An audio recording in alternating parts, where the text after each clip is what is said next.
Good morning. Good morning. What a beautiful morning, isn't it? Good morning, Deputy. How are you? Nice to see you.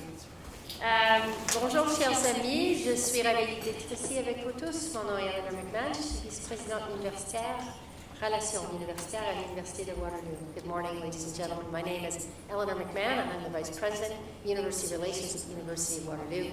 I'm thrilled, delighted to act as your MC for today's proceedings. So you're going to see a lot of me, unfortunately. But really, I know why you're here, which is for the main event, to hear these inspiring conversations, especially from the young people and the faculty members from the University of Waterloo and the innovators that we have in this room to have these important conversations. We're here in partnership with our host, McKinsey & Company. We're thrilled to have you join us today as we dive into some exciting and inspiring conversations with next-gen talent, leading and innovating in uncertain times. As you know, and as you will see today in full force, the next generation are thinking in unconventional ways, and we are doing incredibly inspiring things with them and on their behalf and learning from them, and you're going to hear about that in a very short while. To get us underway, I want to acknowledge that we're on the traditional territory of many nations, including the Mississaugas of the Credit, the Anishinaabe, the Chippewa, the Haudenosaunee, and the Wendat peoples. This region is now home to many diverse First Nations, Inuit, and Métis people. We all have a role to play in deepening our own understanding of Indigenous cultures and histories to better position us in making meaningful contributions to the work of reconciliation. Before we get underway, I wanted to acknowledge some very special guests who are joining us, and I believe most of them are here. Could you hold your applause to the end, please, and thank you. First off, David Wye, Deputy Minister of Colleges and Universities, Government of Ontario, welcome.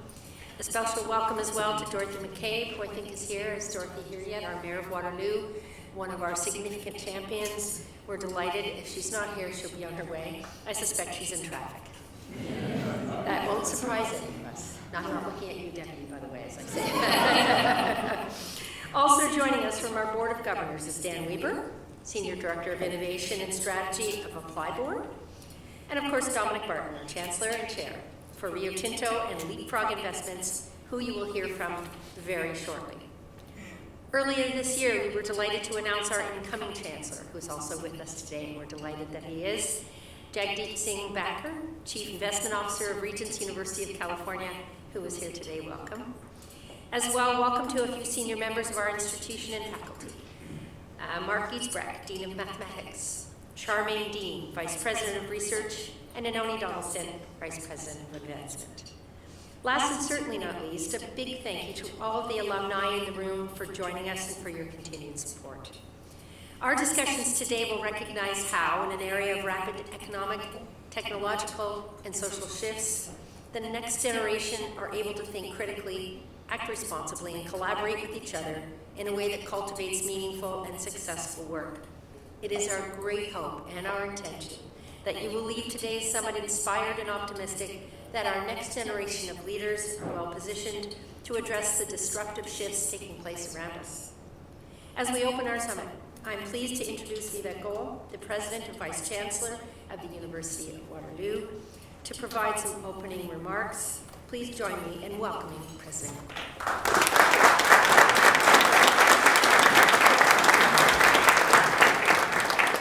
Well, thank you, Eleanor. It's a great pleasure to welcome everyone here, and also a big thank you to McKinsey for hosting us.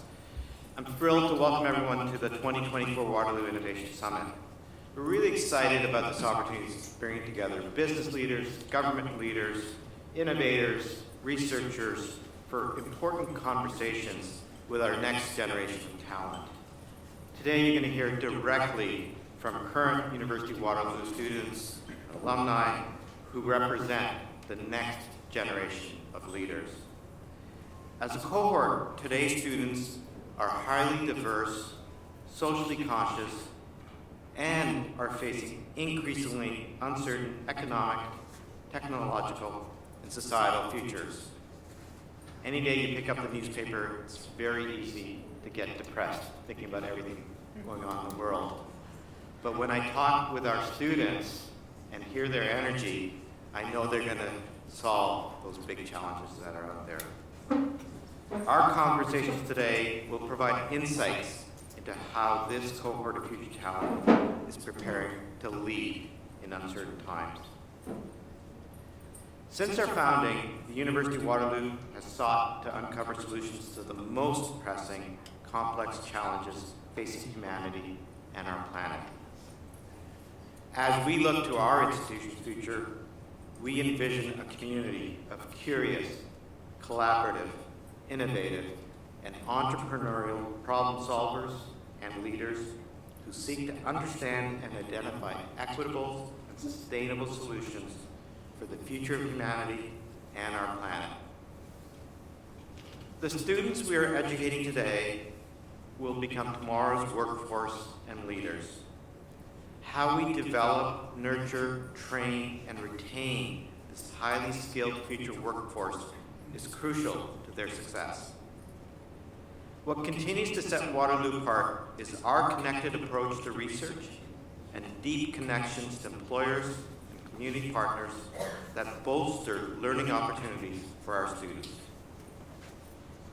Our sector and employers have an incredible opportunity to work together to ensure we're equipping this generation with the skills and tools they need to address the challenges of an increasingly uncertain future. At this point, I'm pleased to welcome our host, Robert Palter, to the podium to speak on behalf of McKinsey. Robert is a senior partner at McKinsey & Company and is currently its managing partner for Canada. He's responsible for all aspects of McKinsey's operations across offices in Montreal, Toronto, Calgary, and Vancouver. Welcome, Robert.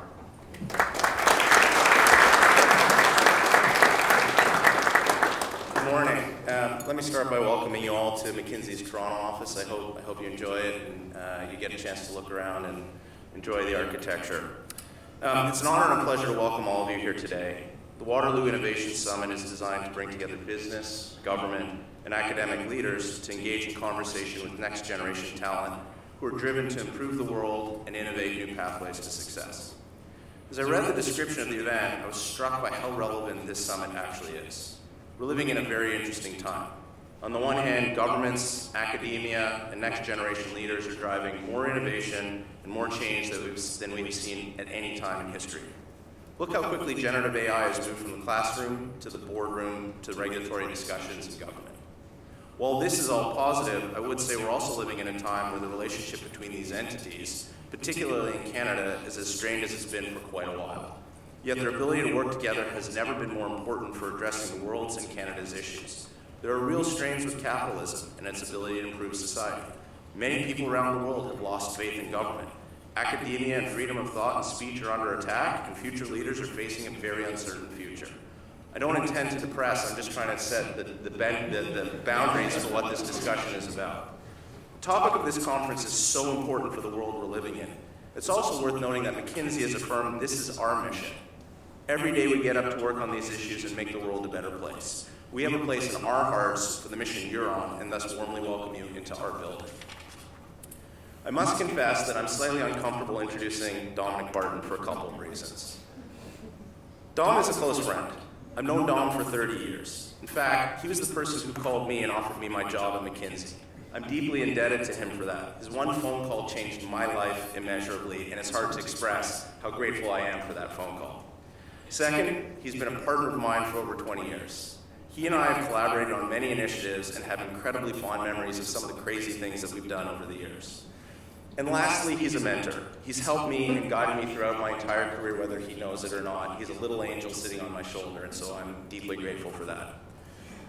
I do say that Dominic is absolutely perfectly suited for this event. The objective of this event describes what Dominic Barton has made his life's work. For those of us who've known him for over 30 years, we know that during his time as the global managing partner of McKinsey, bringing together business, government, academia, and pushing for innovation on all frontiers to make opportunities for the next generation is exactly what he did every day. For example, more than 15 years ago, Dominic hatched this idea called focusing on capitalism for the long term. He spent years bringing together institutional investors, publicly traded companies, finance academics, securities regulators to push for change in corporate reporting, securities regulation, and innovations in investing to ensure that capitalism survives well into the future for the next generation. And I could give you many more examples, but this is what Dominic has dedicated his life to. So today it is my pleasure to introduce Dominic, who is the Chancellor of the University of Waterloo, Chair of Rio Tinto and Leapfrog Investments. I think most of you also know he was Canada's ambassador to China, and he was the global managing partner of McKinsey & Company for 9 years. It's an honor and a true privilege to introduce him. Let me wish you all a highly engaging and successful day, and I do hope that you solve some of the problems the world is facing today in this building.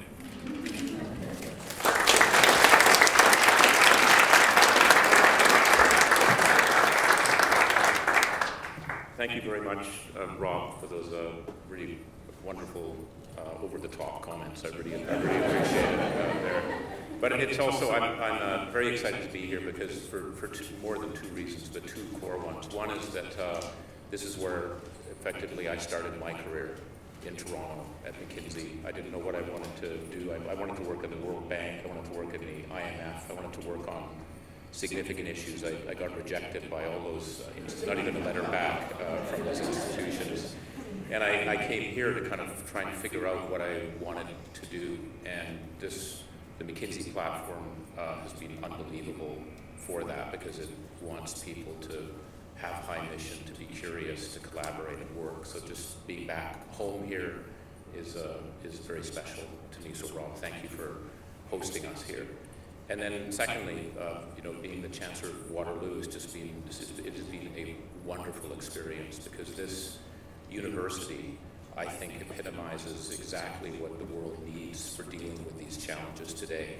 And we're going to talk about that and hear about this more during the day, but and I could go on and on, but try not to. But when you think about this university that was started basically, in my view, in some cow fields outside of Waterloo, not the place I would have imagined one of the top universities in the world would be, and then where mavericks challenged all the orthodoxies. I think we're challenged by other universities in the system as to whether this really would work and how it would work. And to me, there are two aspects of many that really mean something to me. One is the co-op program, this notion of being linked in a practical way to business, helping develop the talent to be able to do the work that is actually required at a very high level and have that integrated in literally almost a day-to-day basis. That was revolutionary. It's the largest co-op program in the world, and that's revolutionary, and it's very practical.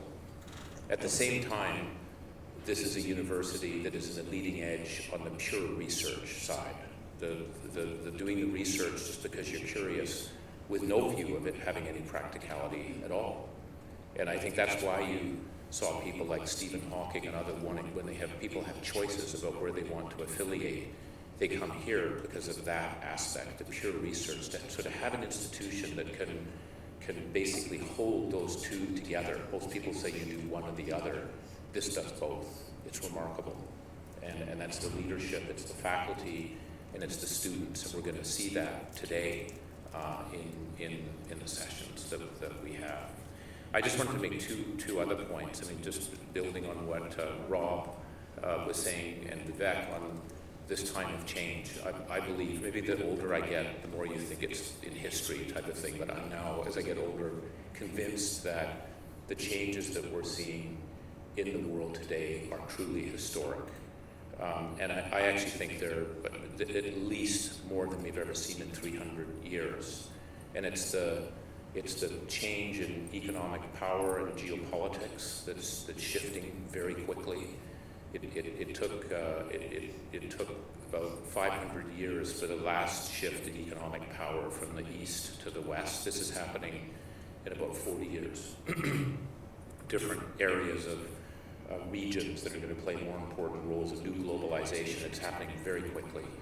The second is the technology that we were talking about, which this university is very much at the heart of. AI critically is there, but it's also nano, and it goes, just the implications of what that does to everything that we do. And I would just remind people that the Pope actually has an AI advisor now. For a 2,000-year-old organization, they have an AI advisor trying to figure out what it means. They have to figure out where it is. So this technology change is just relentless. It has its own cycle in terms of how it wants to move. Climate change, the energy transition. We're in the midst of the biggest, reallocation of capital in human history. That's going to happen in the next 30 years. It's just massive how that's going to be changing societies. And then we have, as Rob mentioned, some of the challenges, the polarization, the social fabric is tearing, and we don't sort of have that cohesion to be able to handle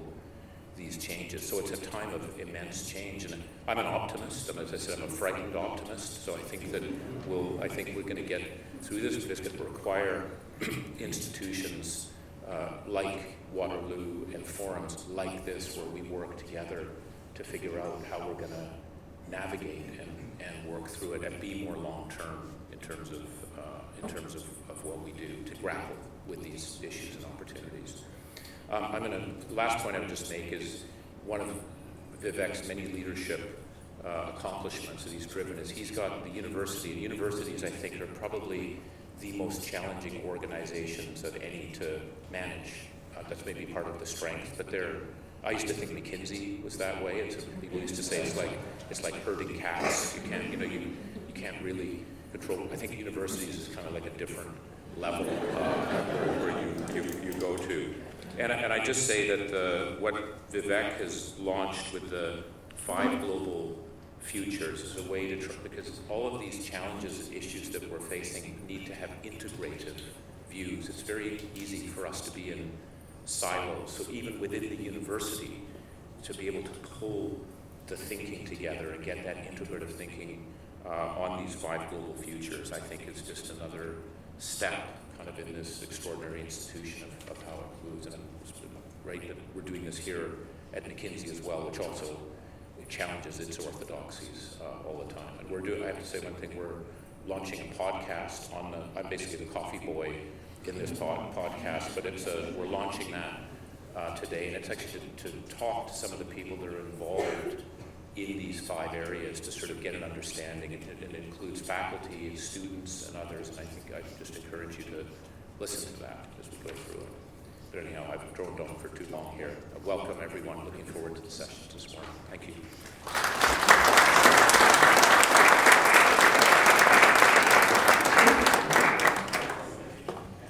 Thank you, Dominic, and thank you, Rob, for your support and for hosting us. And I wouldn't say that your iterations were as much depressing as they were realistic, and we need to confront the problems head on. And so, but I share Dominic's frightened optimism, as I think you called it, and I'm in that space as well. So I think many of us are, and I think, again, as Vivek mentioned, the young people in this room are reminding us of what it's like to be optimistic, and they reinforce that for us every day. So I think we're going to leave here today in the spirit of optimism, and which is critical to us for us to solve these major problems, isn't it? So that mindset.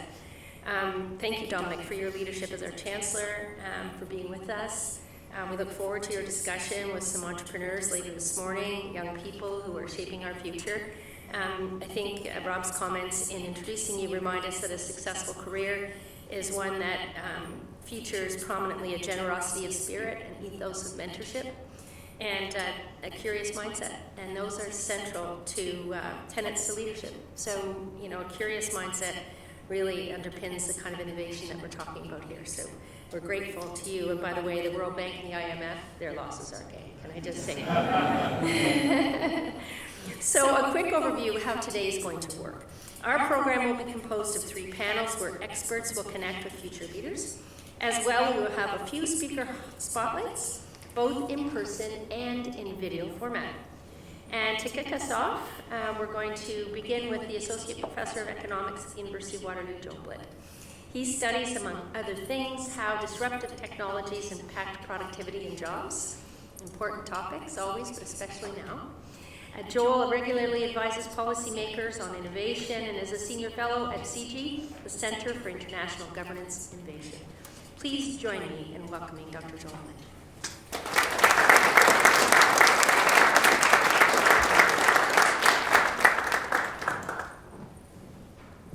Well, thank you for the kind introduction, Eleanor, and thank you for the organizers for inviting me to speak today.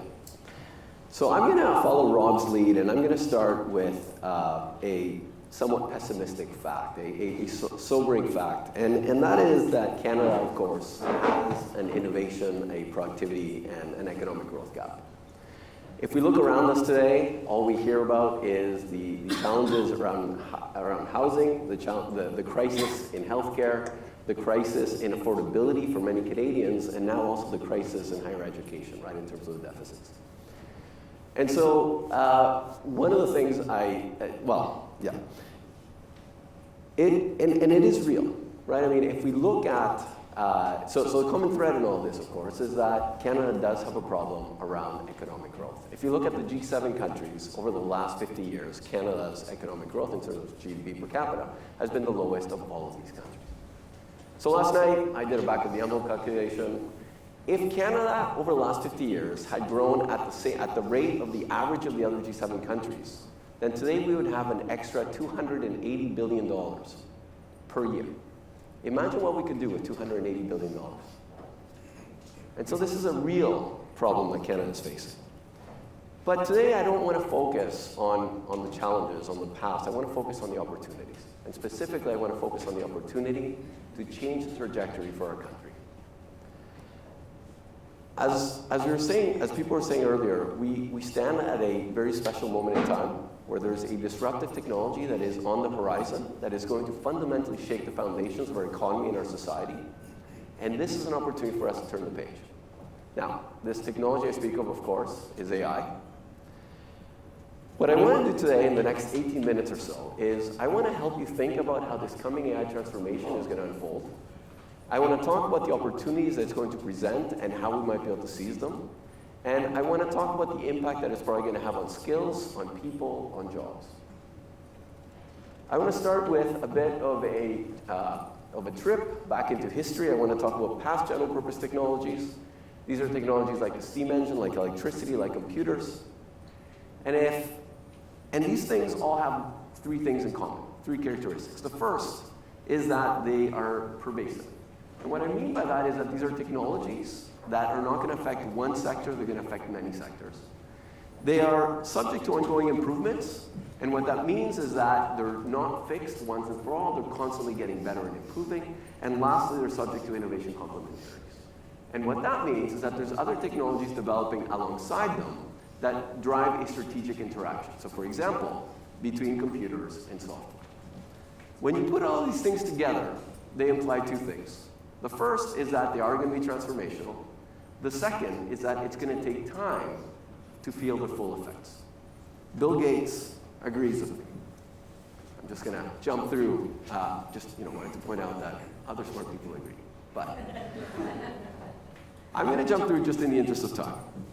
The other really important lesson for past general purpose technologies is that the way that they're going to be adopted, the way that the transformation is going to unfold, actually follows a fairly predictable path. It follows three phases that I call the 3 Rs. And specifically, these phases are, the first phase is replace. This is where the new technology displaces the old technology. Okay, but fundamentally, the way we're running our businesses is not changing in this first phase. Our processes are the same, but what we're doing is dropping the new technology into specific tasks within those processes. It's not until the second phase, the reimagine phase, where people finally wrap their heads around the true potential of these technologies, and that's where we see a reimagining of processes, of structures, of business models. And eventually we get into the third phase. The third phase is the recombine phase. This is where the technology combines with other technologies to create entirely new things. So, at this point, it's all very abstract. Let me try and give you an example to try and flesh this out a little bit. And the example I want to talk about is electricity. So if you go back to late 1800s, we had factories, and these factories were driven by a single power source, a single steam engine. As a result, every station, every workstation in the factory had to be connected to a single power source through a line shaft. And that forced a certain structure to the factory. These workstations couldn't be very far. These line shafts could not make right angle turns, et cetera, et cetera. If you fast forward 20 years, so all of a sudden we now have electric engines, and people said, well, electric engines, they're more reliable, they're more efficient, so let us go in and get rid of the steam engine and put in the electric engine. That was great, that increased productivity. but it only had so much of an effect. It was only 20 years later or so where people finally wrapped their heads around the true potential of electricity. They realized that with the steam engine, it had to be run at scale. With electric engines, you could have lots of little electric engines spread out throughout your factory. Every worker could have their own little engine. And as a result, you could fundamentally reorganize the way that these factories were set up. You could have a much more logical layout, where the outputs from one station became the inputs of the next station. In other words, this is where we see the modern assembly line. And the best example of this, of course, is the Ford Model T assembly line. So in the case of electricity, I hope I convinced you, it really did go through these first two phases. And of course, eventually, electricity combined with other technologies like advanced materials to create semiconductors and all kinds of other things. I can share a similar story around computers. I won't go into the details here, but at the beginning, computers replaced things like human computers, people who used to sit at desks and do arithmetic all day. They replaced clerks, they replaced bank tellers, they replaced bookkeepers, etc. Eventually, people wrapped their heads around the true potential of this technology. It allowed greater control across the organization. It allowed better communications across geographical space. It allowed the collection and organization and retrieval of data. And all of this led to things like decentralization. It led to the ability of firms to venture abroad, and it led to models like customer relationship management. And of course, eventually, computers combined with other technology to create the internet, smartphones, AI, and many of the things that we see today. Okay, so that's a bit of a trip into history. I'm going to get back to this 3R model to think about how AI is going to be unfolding over time. Before I do that, I want to mention two other pieces of good news. The first piece of good news, of course, is that AI is here, and hopefully that can help us change the trajectory for our country. The second piece of good news is that I think that most of the value coming out of AI is going to be in this application layer. And the reason why that is good news is Canada has already been frozen out of the infrastructure layer. We are mostly frozen out of the model layer, maybe with the exception of Cohere. But in the application layer, I think we can do really well, and I think we can play. I think all Canadians can play. Why do I think that this is where most of the value add is going to be? If you look at our last big technology, the internet, it was in the applications where most of the value was. It wasn't Nortel, it wasn't Cisco, the builders of the systems that capture most of the value. It was everyday companies that use the internet to do things better. And it was startups like Amazon that reinvented retail around the internet, or Facebook that reinvented social connections, or Uber, or Netflix. You pick the one that you want. That is where most of the value was created. These are now world-leading firms. The same thing is going to happen with AI. And my great hope is that some of these great businesses are going to be Canadian. So that's the second piece of good news. The third piece of good news is that we are in an age that I call the age of AI for all. If you go back even 2 years, 3 years, AI was something that was in research centers and in the back office of big corporations. As of about 18 months ago, November 2022 to be precise, AI is now there for everyone, for every single Canadian to play with, to experiment, to use. It's been the great democratization. And what that means is that we have an opportunity to get every single Canadian on board to be driving the future applications of AI. It's a tremendous opportunity for our country. So, those are the three pieces of good news. With this in mind, let's try and dive a little bit deeper and look at how we can seize the opportunities. So I'm going to start by talking about replace. And the nice thing about the replace phase, is I can give you a recipe, at least at a very high level. Right? Replace is actually fairly easy. In replace, all you're really doing is you're saying, well, let me look at my processes, my workflows. Let me break all of them down into the different components, into the different tasks. And then let me ask which of these tasks are things that AI can do. You then compute a return on investment, and then starting at your top of your ROI list, you start implementing these changes. I make it sound really simple. Obviously, it's not as simple as that. Otherwise, we'd all be doing it. But at a high level, at a conceptual level, it really is that easy. Now we can ask, well, what kind of things can AI do?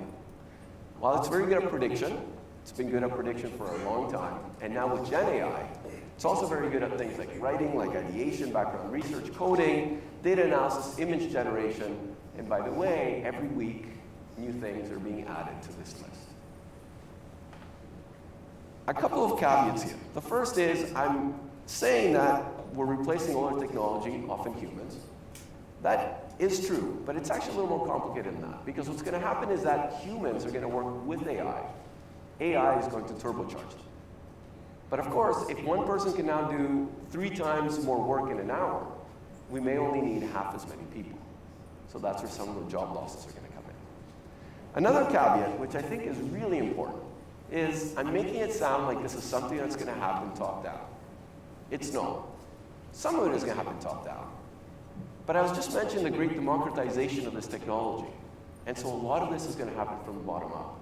It's going to be everyday people, everyday Canadians experimenting with the technology, finding cool ways that they can use it in their job, and sharing that with their friends and colleagues. As long as our executives don't ban the technology outright. I was speaking to some executives last week, and that's precisely what they did because of all of these concerns. Because of many of the concerns around AI, of course. Okay. Look, there's lots of evidence. In the interest of time, I'm not going to go into it, but let me just say that just in the replace phase, there are big productivity jumps to be had. Okay, whether we're talking about the speed of writing tasks, programming, customer service, whether we're talking in healthcare, in consulting, in law, in many different sectors, there's now a significant amount of evidence showing the productivity impacts that this can have. One thing I really do want to point out, though, is that in almost all of these studies, they're finding that the biggest impact is on the least experienced on the least experienced workers and the ones with the lowest level of ability. In other words, AI is a great equalizer. I'm going to get back to this point a little bit later. Let me talk a little bit about reimagine. So in the reimagine phase, this is where the technology allows us to fundamentally reimagine processes, business models, business structures around the new technology. If replace was easy, this is hard. Okay, this is hard because it requires creativity. And so I'm not going to be able to give you a recipe. The best thing that I can do is I can give you some examples, and I can give you some ways to think about how you go about reimagine. Let me give you a historical example, right from our last big technology, the internet. Amazon reimagined retail, starting with books, but then they moved on to retail in general. On the other hand, Barnes & Noble realized that computers and the internet were important, and they said, we're going to use this. The problem for them is that they stayed in the replace phase. They did everything the way they were doing it before, just a little bit more efficient. And Amazon ate their lunch. I can give you lots of other examples that I was mentioning, whether it's Uber or Netflix from the last age of the internet. Here's 5 frames to think about reimagining. One way that you can think about reimagine is to consider the constraints that were being imposed by the last technology that's no longer around. For example, the steam engine had to run at scale. Electric engines did not. You can think about, instead of thinking about your processes, think about your end goal. And specifically, maybe think about your customers. How can you improve their experience? I would argue that's what Facebook and Uber did. Think about how you can leverage the technology to drive massive economies of scale. That's precisely what Amazon did by digitizing the entire process, or most of the process. Obviously, they still need to ship things at the end. It's also what Netflix did. Instead of shipping videos to people through mail, they basically are now sending it digitally. They digitized the entire thing and therefore drove massive economies of scale. Airbnb as well. When it comes to AI, one other critical question is going to be, where is tacit knowledge crucial? And the reason is that we can think of AI as a technology that is able to capture tacit knowledge and is then able to make it available for everyone. I'll get back to this point in a second. And the last thing related to this tacit knowledge is, what tasks have now become orders of magnitude cheaper? So for example, we might be able to reimagine hiring. So think about the hiring function. If you engage and replace, what you might do is you might say, well, this is great. I have this great technology. I'm going to use it to sift through resumes and cover letters to create job posts, etc. That's great. I'm not saying we shouldn't do that. We absolutely should be doing that. That's the start. Right? But you can also jump to the reimagine phase and fundamentally upend the hiring process. When you have an AI agent, you can tell the AI agent, go out and look for people that have these sorts of skills that I need. What I'm talking about really is nothing more than executive search, except that it's applied to every single person in the organization. And the reason why we don't do it today is that it's too expensive. But once you have an AI agent and the cost is orders of magnitude cheaper, you can now do it for every single person in the organization. In other words, you can think about that fifth brain in order to come up with examples like this of how you might reimagine. Lastly, we have recombine. Again, recombine is where this technology combines with other technology to create entirely new things. This is a little bit further off in the future, so I'm not going to focus on it as much. I think our executives, our Canadians, should be focusing really on these first two. But let me say that AI is quickly combining with flexible robotics and with the Internet of Things to create something that is called collaborative robots. These are going to be entities that are going to be smart enough to circulate in everyday settings, be they schools or hospitals or in a setting like this. And they're going to have the motor skills, the physical skills to accomplish physical tasks. They're going to have the cognitive skills to do cognitive tasks. And they're going to be connected to the internet in real time and have access to every piece of knowledge that's out there. That is going to truly change everything. In the last 3 or 4 minutes that I have, let me talk a little bit about skills and jobs. And I want to talk about this guy. This is Michael Polanyi. And what Polanyi said is that we can know more than we can tell. And specifically what he's saying is that our tacit knowledge typically exceeds our explicit understanding. In other words, there are many things that we know how to do, but we cannot write down as a set of instructions. For example, riding a bike. For example, recognizing people in pictures. Now, computers, up until 5-10 years ago, were very good at doing things that were codifiable, things that you could write down. And therefore, those things mostly got automated. But computers were terrible at doing things like recognizing people in pictures or anything that required tacit knowledge. As a result, our economy shifted, and the kinds of skills that were rewarded were skills that used a lot of this tacit knowledge. For example, if doctors make really good wages, a big part of that reason is because they have many years of education where they build this tacit knowledge on how to make diagnoses and how to treat patients. Okay, there are no rules. It's not a science, it's an art.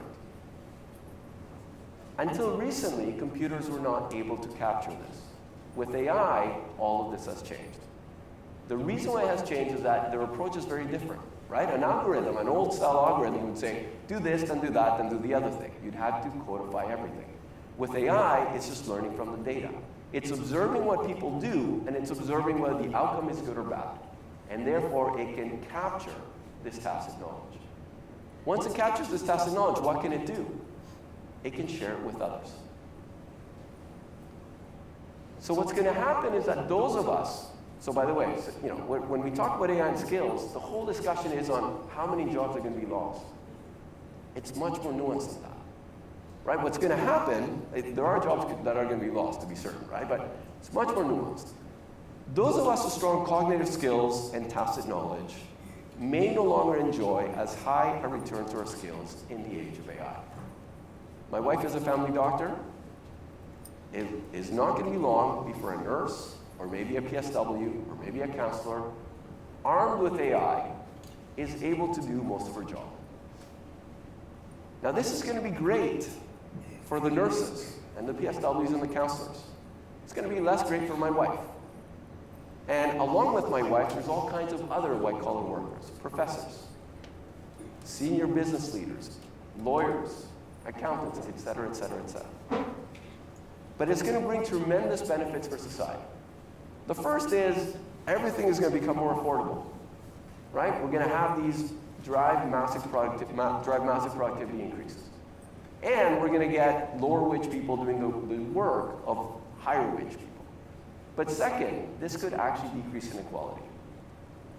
Right? This might be the first technology in a long time, maybe ever, that actually decreases inequality. Let me very quickly mention impacts across occupations. The current estimates are that 1 in 5 workers are not going to be impacted by AI. By the way, this is all in the replace phase. Once you get to the reimagine phase, all bets are off. In the replace phase, in the next 5 to 10 years, 1 in 5 workers will not be impacted. 3 in 5 are going to see about 10 to 50% of the tasks being impacted. And 1 in 5 are going to see more than half of their tasks impacted. It's people like writers, editors, translators, journalists, etc. Let me conclude with this. I started by saying that Canada has a historic opportunity here to change our trajectory.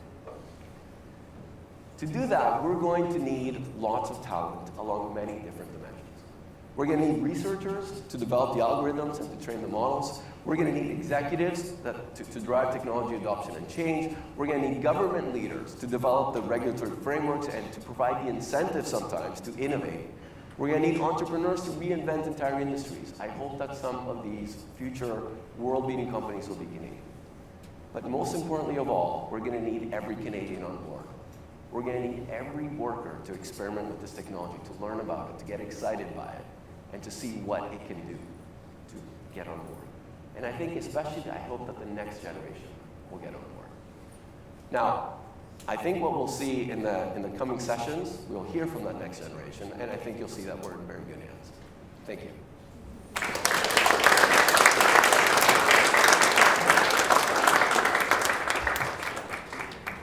Thank you, Joel. Thank you especially for focusing on the positive sides of this, because that's such a critical addition to change the conversation about AI as it evolves. So grateful to you for your insights.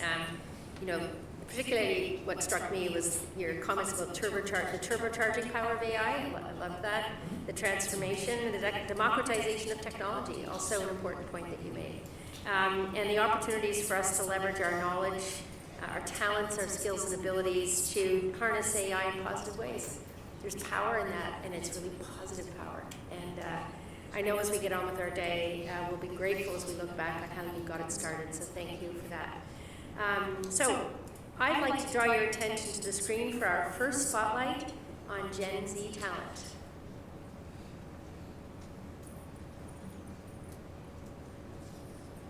The demographic characteristics of the global workforce are quickly changing. One change that is already affecting the future of work is the emergence of Gen Z. This year, for the first time, the number of workers from Gen Z is expected to surpass the number of baby boomer workers. And projections suggest that in the next 5 years, nearly 1 in 3 workers in the global workforce will be from Gen Z. This suggests that the success of organizations everywhere depends on their understanding of Gen Z. However, recent reports show that organizations in Gen Z are still struggling to get on the same page. Surveys reveal that most business leaders find that Gen Z is difficult to work with and would prefer to continue working with older generations.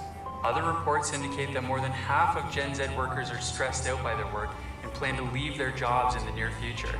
This ongoing tension between organizations and the next generation of talent seriously jeopardizes our shared economic success. My name is David Jury. I'm the Associate Director of the Work-Learn Institute at the University of Waterloo. My colleagues and I study how work-integrated learning programs prepare emerging workers and organizations to work together in an increasingly complex and volatile future.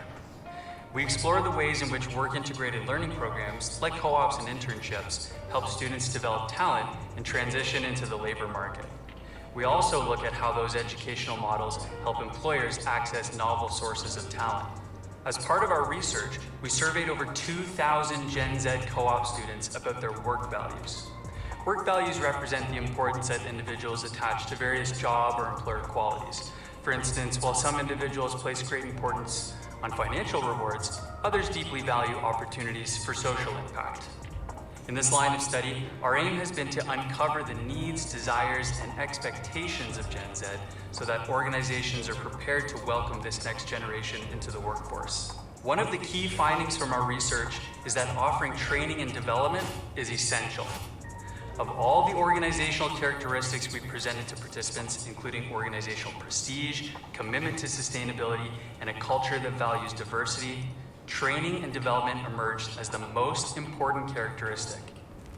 8 out of 10 participants told us that training and development was a very important or essential feature of their ideal post-graduation job. When we asked about what employers can do to support this, 9 out of 10 participants mentioned constructive feedback.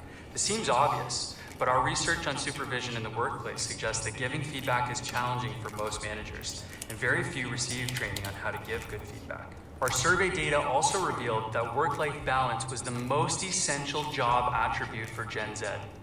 83% of respondents said that work-life balance was very important or essential to their ideal post-graduation job. This is 4 percentage points greater than job security, 7 percentage points greater than competitive salary, and 13 percentage points greater than positive social relationships at work. So the importance of work-life balance to Gen Z can't be overstated. When asked about how organizations can better support work-life balance, 77% of respondents indicated that organizations should offer more flexible work arrangements. Hybrid work was overwhelmingly preferred to fully in-person or fully remote work, and there was a large preference for organizing a day that allowed for both work and personal appointments during hours that have traditionally been reserved for working. These results tell us that organizations need to fundamentally rethink what working looks like and how work integrates with other parts of life. Another focus of our research has been on how work-integrated learning helps employers understand Gen Z values. Work-integrated learning is a form of curricular experiential education that integrates academic studies and work experiences. The University of Waterloo's Cooperative Education Program is the largest work-integrated learning program of its kind in the world. So much of our research explores how it helps organizations connect with Gen Z. We've found that work-integrated learning helps organizations to identify and appeal to the values of younger workers. It brings students out of the classroom and into authentic work settings, and it encourages interactions between students and organizational members. Those interactions are spaces in which Gen Z can communicate what is important to them and comment on opportunities for organizations to evolve. Organizations can then update their practices and policies to be more attractive to Gen Z workers. If you want to learn more about Gen Z and how connecting with them through work-integrated learning programs can support your organization, visit the Work Learn Institute online and through social media. Together, we can create a future of economic prosperity for organizations and Gen Z alike. Compelling, yes? Yes, you can clap. So thank you, David, for that incredibly compelling narrative and that research. On with our first panel. Our first panel of the summit will build on the research you just heard. There will be time for 1 or 2 questions at the end of the panel, so at that time I encourage you to raise your hand and a microphone will be circulated, and we encourage you to interact and ask questions. I would now like to introduce our panelists, starting with our moderator, Nora McRae. Nora is the Associate Provost of Cooperative and Experiential Education at Waterloo, which, as you just heard, is the largest work-integrated learning initiative in the world and has the best graduate employment rate in the country. It's really our secret sauce at the University of Waterloo and a tremendous differentiator that benefits our country and the global community at large. Nora has brought with her 2 exemplary students this morning. First is Darren Bain, who's an honors biology student, and the other is Stephanie Davis, who's a Master of Public Services student. I'll let you get on with the conversation, but please welcome our guests.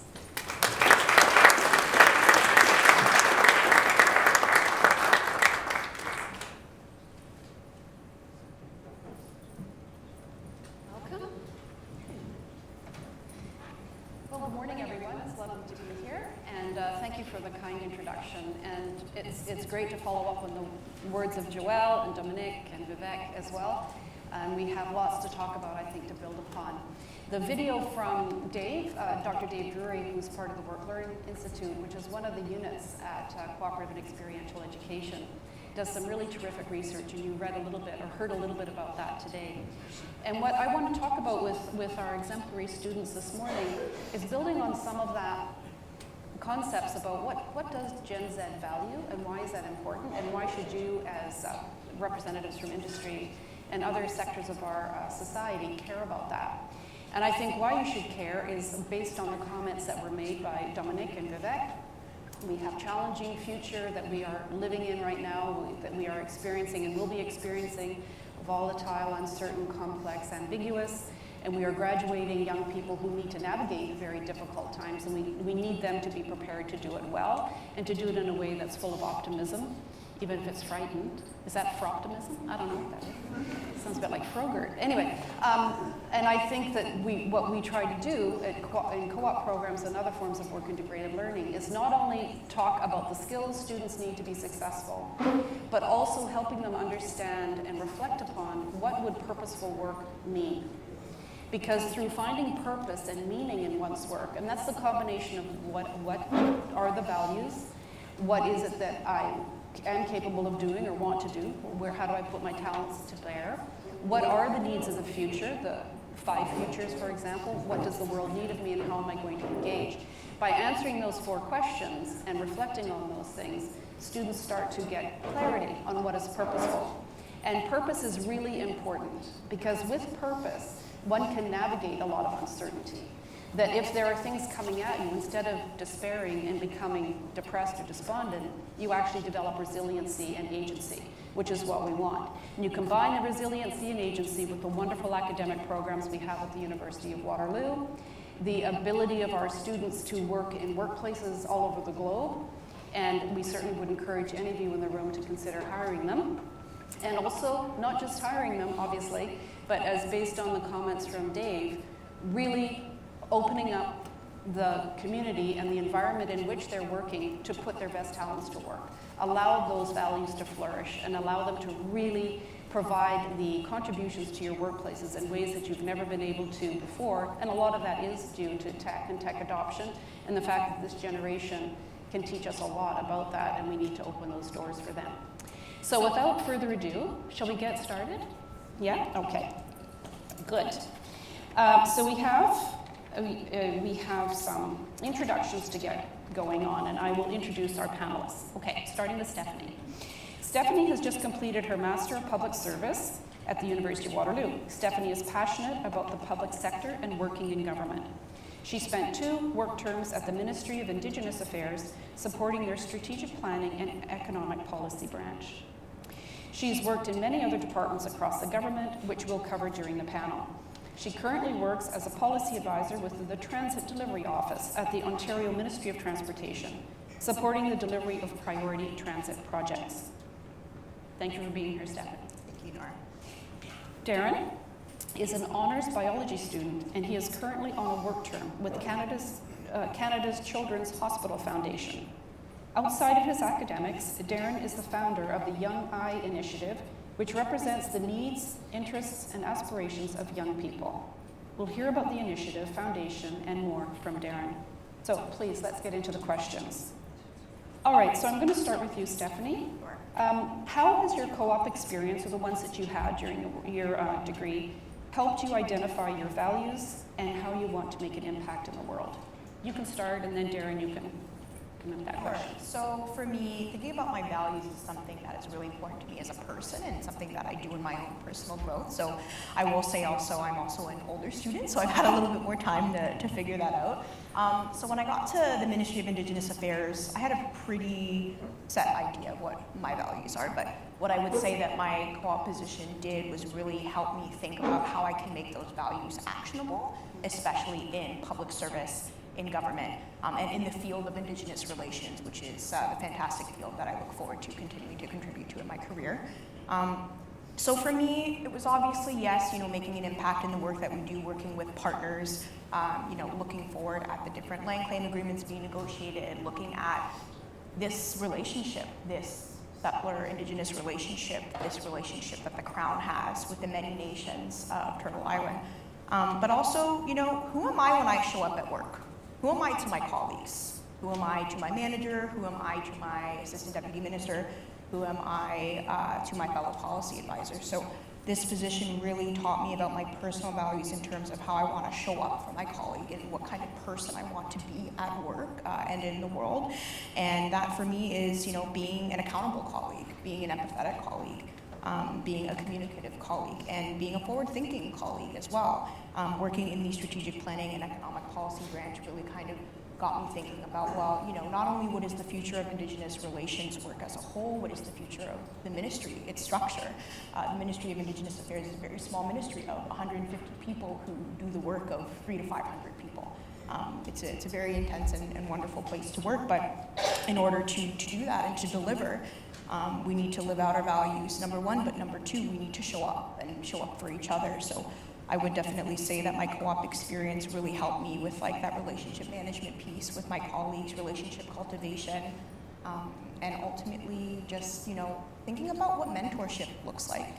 And there's, many different forms of mentorship. It takes many different shapes.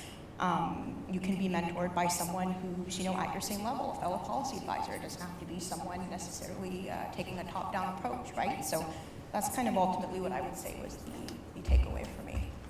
Excellent, thanks. Darren, how about you? I think for me, for start, I'd like to start off with where it all began, and I'd like to start with this quote that says, "Do not be distracted by comparison if you're captivated with purpose." And I think that's what co-op has given, allowed me to find my purpose in the work that I'm doing. When we talk of the Young Guy Initiative as a whole, like you mentioned, purpose and aspiration. Now, through that, we have three different aspects. We have the Young Guy Foundation, which is situated in Uganda, the Young Guy International, which is the podcast, then Young and Restless. Now, through the co-ops, I know Young and Restless is the show that back then, I did not know that.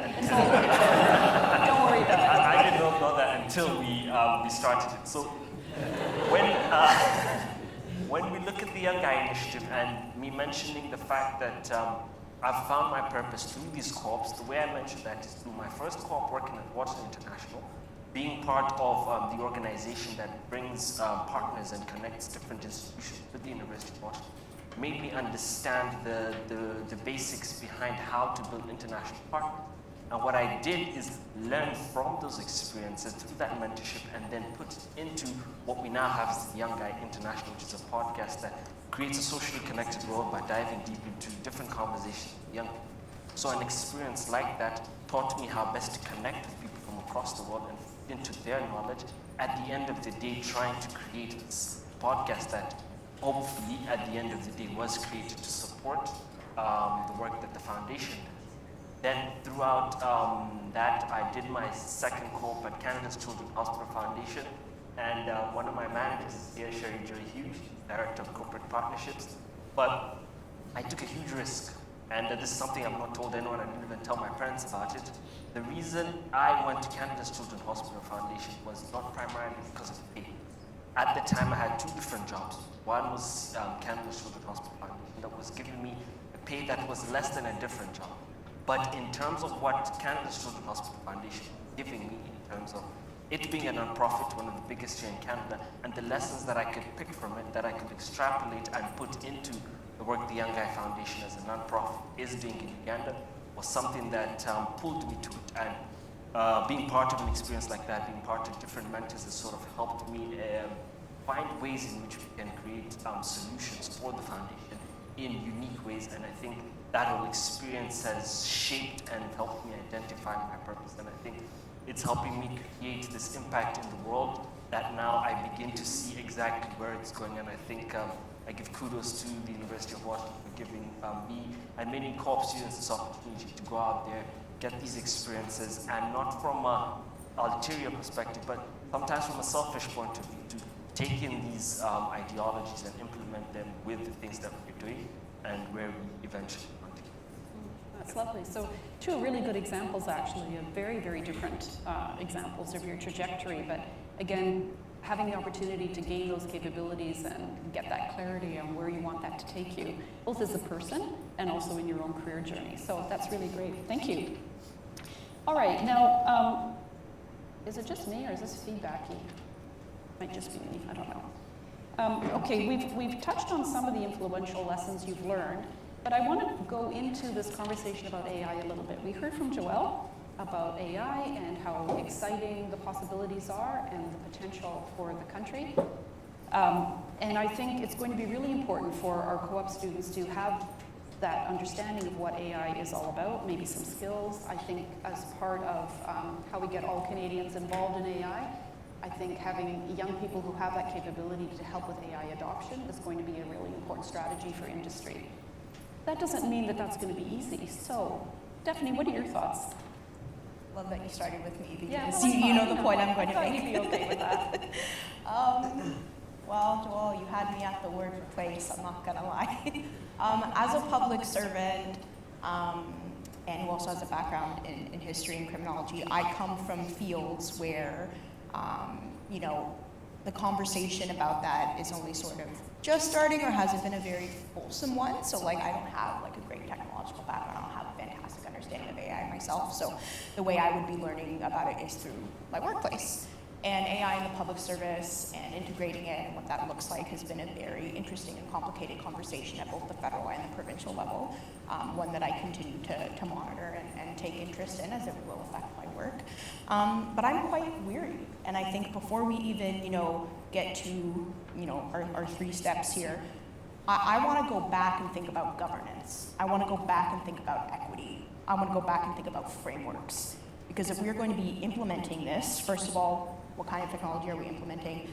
How are we making a workforce where people literate? Because of course there's a lot of assumptions that, okay, all Gen Zs are very technologically literate, but okay, we also work with Gen X and millennials, and how is everybody going to be brought up to speed? How are we making this access equitable for the entirety of the workforce? That is a key question that I have. And again, governance and frameworks. Like if we are going to roll this out, how are we going to make the accountability mechanisms clear? How are we going to make them usable? Is there reporting? Is there feedback? What's the regulatory piece on the use of AI, especially in government? And for me, it's in terms of looking at like the how I would like to use it, I have a very kind of view with the work I do that, you know, I can see it as a productivity tool for sure. But in terms of thinking about writing a House book note, for example, that the minister is going to take to the House floor in our legislature and deliver on key priorities to Ontarians, it is a bit challenging for me to picture how AI would be able to deliver those personalized messages to Ontarians and translate the incredibly complex and wonderful work the bureaucracy does to the public. So for me, it's a very challenging and interesting question, but for me, I'm really looking for structure. I'm looking for accountability. I'm looking for not leaving equity-seeking populations behind. That is something that's important to me as a Gen Z student in the workplace. You know, if you are going to have me utilize it, I would like to know all, you know, that which what it entails. You know, who made this technology? Is it Canadian? Are we supporting Canadian tech? Are we supporting Ontario tech? What does this mean for data governance, especially where we have an Ontario government and a federal one that is putting a lot of time and investment into Indigenous data governance? What does this mean? Where does this fit in to all of these wonderful complexities that the public service has within it? I have more questions than I do have answers when it comes to AI, and I'm ready to keep going on the ride with it, but that the accountability aspect of it is really important to me as a Gen Z student in the workplace. I am not going to, kind of really be interested in taking part in something if I don't really feel secure in what I'm taking part in, and knowing that it isn't leaving any Ontarian or any, public servant behind. So that is my perspective. Thanks, Laura. Aaron, what do you think? Personally, I'm excited about it and the opportunities that it does have. From a core perspective, the co-ops that I've done so far have not yet fully implemented it. It's still a conversation, so I can't give you an answer in regards to how best it is being utilized in the co-op, seeing the different jobs that I'm working for right now. But on the flip side, if I'm to look at it from an entrepreneurial perspective, when I look at the possibilities it has, and especially with now that we are creating something for the foundation to help the schools that we have partnered with in Uganda implement this AI that we're working with, it's something that excites me because I find that it's going to help many of the schools back home understand how effectively they can, one, store data, store information, but then to draw all this back to Stephanie's point on accountability, I think that is important because we need to ethically and morally understand how best we are going to implement systems like this. But from this whole aspect of where I feel it will take us, I think there's only good. that might come out of it, but the question is how do we balance the way we use it? How do we make sure, like I mentioned before, it is ethically used and morally so that it is not infringing on the different capacities of different nations and the different regulatory aspects that different nations have, different groups, organizations. So it's a bit of both. From a co-op lens, I'm still waiting to see how it is implemented from the jobs I've worked with, although I am on my last co-op. But then from a business perspective, I'm excited to see the opportunities it will bring from that aspect of effectively helping the foundation and schools that we've partnered with the work that they do. Great, okay. So some fresh off the press feedback or thoughts from Gen Z perspective on AI. Interesting, interesting. Now, we just have a couple of minutes left, which means that there might be time for one question from the audience. If anyone would like our esteemed panelists to answer any question. Anyone would like to ask? Yes, please. Sure. Hello. I'm Srinath Suryanarayan from Halifax in Toronto. Having been an employer for Waterloo co-op students, I can say that you are the best co-op program in Canada. Oh, thank you very much. Thank you very much. I'm part of this summit. Having supervised more than 100 students. Wow. But I just wanted to have a feedback from the panelists today. We talked about the needs of Gen Z, and I think we are trying to wrap our mind around as an organization, as an industry, on the needs of Gen Z. And I sort of kind of resonating with all of it. The quick question for the panelists here is, you have been in various co-op terms. What are your observations of the, what I call the information revolution and the industrial revolution generation that's in the workplace? Essentially the baby boomers and the Gen X or millennials that are there. What are your observations? What is your understanding? While the baby boomer and my generation is trying to understand your generation and seeing how we can make workplace better, we all need to resonate well with each other. So what are your observations and thoughts on that generation? What are the pros? What are the cons? What are the... It's all right. You're among friends. Feel free. Have at her. Oh, Darren, I'll let you take that one first. It's interesting. I think Young and restless. Maybe not so restless. I see this with full respect to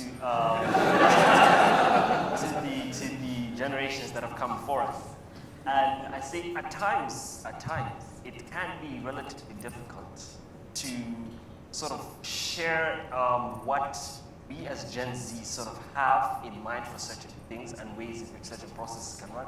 But because these systems have been implemented for a very long time, that's the way it's meant to run. So it becomes hard to have me coming in with this new system, but a system that's already been implemented, there's usually a clash of heads around that. But I think what many of the co-ops that I have partaken in have been able to give me is, like Stephanie mentioned earlier, mentorship and this ability to offer me with mentorship during my co-op and then post-co-op to keep me in check and in line with the different things that I've been able to do and helping me sort of put together and piece together how best I can get to where I want to go.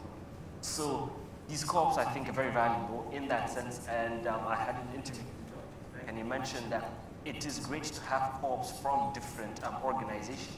And the reason I believe he said that, and I agree with that, is because different organizations have different systems and different ways they run things. And as a young person, I would advise not to be one of those, because you need to explore how all these organizations do what they do in order for you to understand and say, okay, this works for me, this doesn't work for me. Because they are people from the generations before us that are a bit more flexible and adaptable in other organizations, and then there are those that aren't.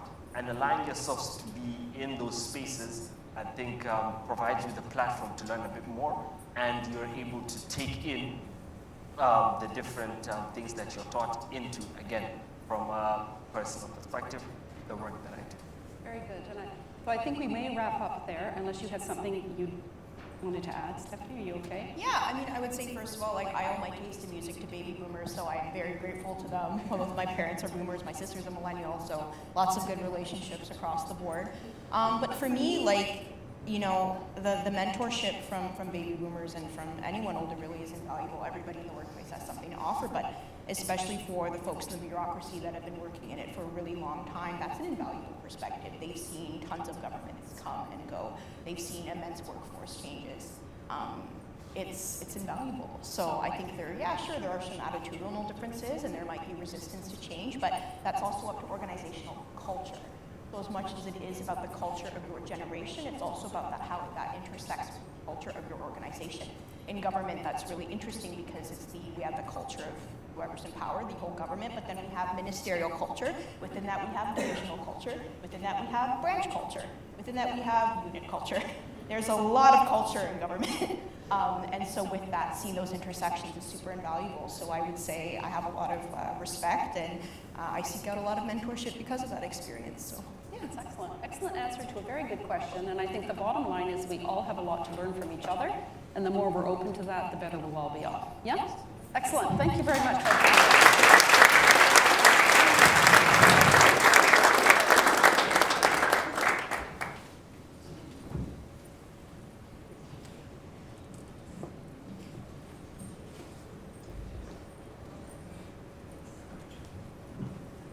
Well, that was awesome. That was really illuminating. As someone who's a part of the second generation of baby boomers, I think I just revealed how old I am. It's so enlightening and important to hear from all of you. And Nora, your closing comments about how we have a lot to learn from one another is, I think, something that really captures the spirit of that discussion, and I'm inspired.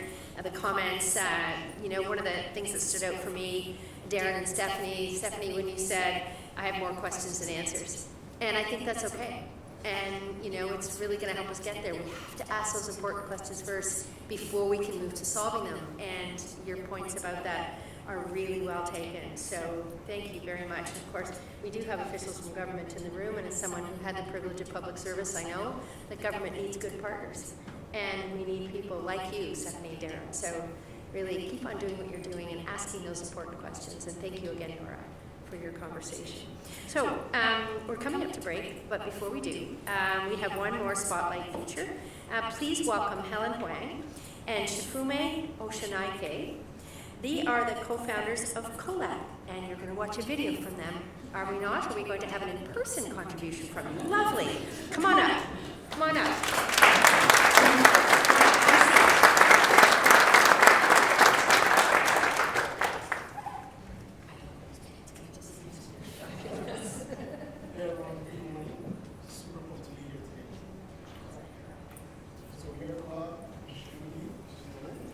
So our story actually starts at the University of Waterloo when Helen and I were prepping for a co-op job for a Microsoft internship. We later got that job, thankfully, and that's where we built the foundation of our friendships, which then allowed us to be able to start CoLab 4 years after meeting each other. Our U-Waterloo experience can be summed up thinking about 3 core things. Number 1, the co-op program. It gave us that real-world experience that allowed us to be able to grow in our career. Number 2, we were surrounded by high performers all the time. It's no surprise that employers are super fascinated by all the things that we're able to do, and we're able to learn from our peers just as much as we learn from our professors. Third, Waterloo has remained number 1 in terms of employment satisfaction, and Helen and I and all the grads can testify that we were better prepared and ahead of our careers compared to our peers who went to other institutions. And while that's great for us and everyone, unfortunately, that is not the reality that a lot of other people find themselves in. Because in the tech industry, there exists a catch-22 whereby people can land the job of their dreams because they lack vital experience, but they can't even land any job because of that lack of experience. And so it's forced people to be in this vicious cycle, which then is difficult for career transitioners or people who are trying to start their careers fresh. And on the employer side, they also have their own fair share of challenges. We spoke to hundreds of employers, and they reported that there exists a skills gap with what is taught in traditional educational institutions to what's required in the workplace. And that also increases the cost of their hiring because they have to retrain that talent over and over. Number two, there's also no good way to be able to assess the credibility of candidates because resumes do a poor job at telling the full story. Okay? If you compare that to like portfolios or recommendations from the people that you know. Lastly, there exist challenges with accessibility because modern recruiting practices favor people who go through like prestigious universities, which doesn't give room for non-traditional talent. And in order to build products for a holistic society, you need people with a lot of diverse backgrounds. So this actually motivated Helen and myself to be able to think about the learner experience that can also benefit employers today. So we built 2 experiential learning upskilling programs that cater to adult learners who are also in continuing education. The Sprint, which is our foundational program to help professionals build a product mindset, and our bootcamp, where we put aspiring product managers with software engineers, product designers into teams to build actual products that customers can use. We do this so that we can simulate what it feels like to work in a real tech environment, so learners can experience the challenges of cross-functional collaboration in the workplace. Thanks, Jimmy. Just a little button, I'm assuming. Okay, awesome. So for the later part of this quick presentation / talk, we're just going to share a little bit about sort of the core content programming pillars where we designed our curriculum and what we found works for the adult learners that we serve. So again, first things first, we run cohort-based programs that last between 2 to 3 months. And we follow what is called a flipped classroom or a deconstructed curriculum approach. And one of the things that we hear from our students and our learners is that the fact that there's no lecturers, there's no person standing at the front of a stage sharing with them, really puts them in the driver's seat, right? For a lot of these non-traditional learners, what they really want is to develop that confidence that there's no guide or how-to specifics on how to solve a particular problem. What it is that they think that is their way of solutioning is truly what is ultimately valuable as well. We also do peer-led cohorts paired with real-world mentorship. So we have a one-to-one mentorship matching system where participants are paired with vetted mentors that are in industry, which allows them to be coached in a way that is very relevant and timely. And additional to that, again, it's peer-led, it's cohort-based. For a lot of adult learners, I think after you leave the higher ed system, what you're really looking for is to be in a cohort, time-bound system with other people who are like-minded learners, enthusiastic about a particular setup, right, or a particular goal. And I think by having this cohort-based approach, even though it's online, it really pushes students through in terms of learning and learning together. And lastly, we have accountability layers. So what that means for us in our flagship program is that, again, it's about breaking the silos. Realistically, when you're in a working environment, you're not working by yourself. You are working with other people across discipline, potentially even across time zones, across generations, with completely different skills. So how do you work effectively with different types of groups, right? And that is beneficial for us as well because of the accountability systems. Again, think about this. Online learning, you're taking a class by yourself. Who are you accountable for? Sure, you might have paid tuition, but it's still very, very hard to push through and complete a long-lasting program. And so for our flagship program, not only do individual students have their cross-functional team, they're in a team of 4. They have their mentor, they have other teams, they have their peers, they have our team, and they also have external stakeholders that they actually work with, all of which really continue to push them through the learning experience. And lastly, I think this last point, UGC and build in public support. So UGC stands for user-generated content.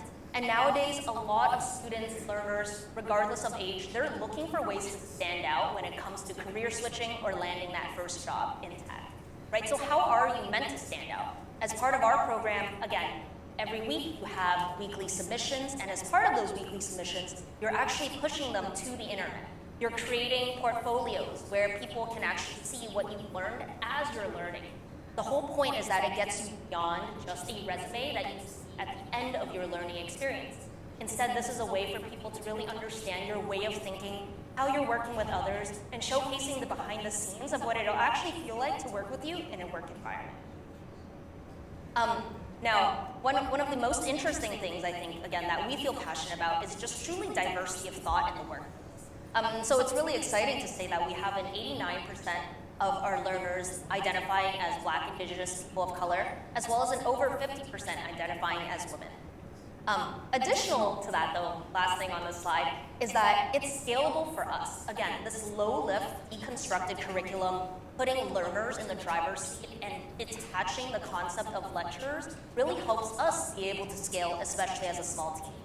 And that's how over the past few years, we've been able to train and graduate over 1,500 learners from over 60 countries. A lot of the times we have overlapping cohorts with up to 200 students at a time, and that's very much able for us to easily manage as well. The other two things that I wanted to call out on this slide, the first one is the 92% completion rate. Again, if any of y'all are familiar with MOOCs or programs like on Udemy, that's an average of 3 to 5% completion rate, right? And so 92% completion rate in a program that requires an average of 100 hours over the course of 2 months, this is a part-time job. This is not an easy program. But I think it's through all of the layers of accountability, making people work on something that they feel passionate about, making it project-based that really pushes them to continue. I also wanted to call out all of the logos on the side there as well. That's where you can find a lot of the learners that have graduated from our programs at some of these companies, if not more. And what's exciting about these sets of logos for our learners is that while the Waterloo ecosystem might be very familiar with these groups, for a lot of the non-traditional tech talent that come our way, this truly is a testament of what it is that they've been able to prove, the community that they've been able to build throughout their program and beyond, right? And so super excited for them and super proud of them as well. Just a little bit in terms of what's next. Again, we've been hearing a lot about AI as well, right? And so it's about developing programming and curriculum in that direction, leveraging AI as tech workers, tech professionals across disciplines, as well as branching more into entrepreneurship. So I think in the past year or so, we've started working with some incubators and accelerators on developing engaging content and programming for their participants.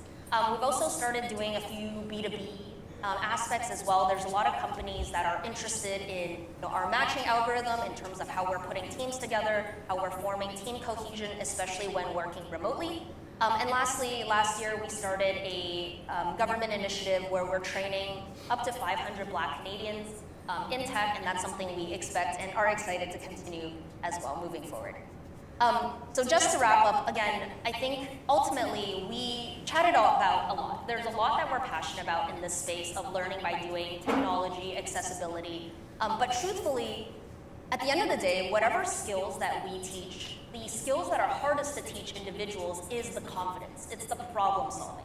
It's the adaptability and able to put that mindset to solve hard problems that are outside of whatever it is that we can teach them. For us, that was something that started at the University of Waterloo, right? Going through co-op, going through hard lectures, and hard work assignments. And that's something we're really excited about to, I guess, be chatting here today, as well as bringing beyond just this room as well. So thank you all so much. Thank you.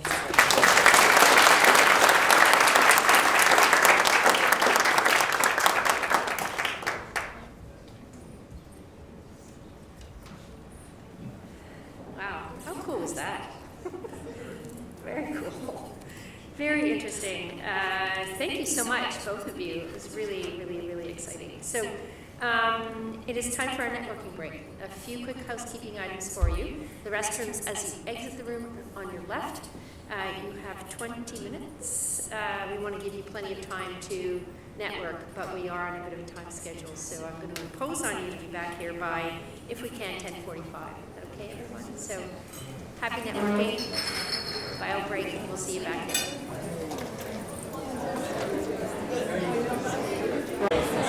See, computers can't do everything. We need another chair on stage.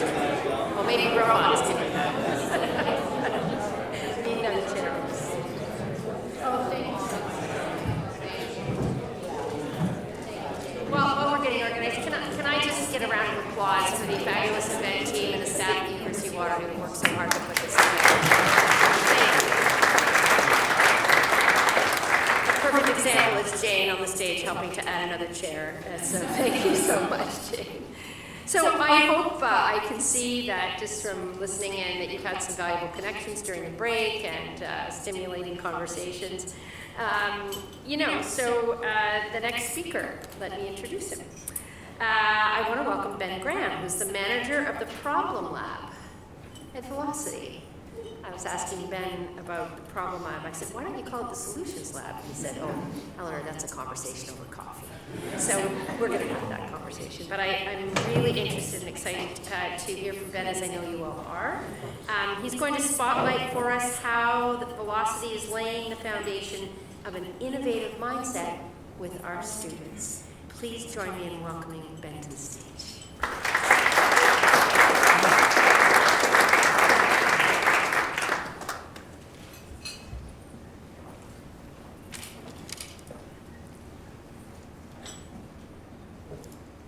You heard from some of our speakers earlier about the values that our students have and they take with them into the workforce.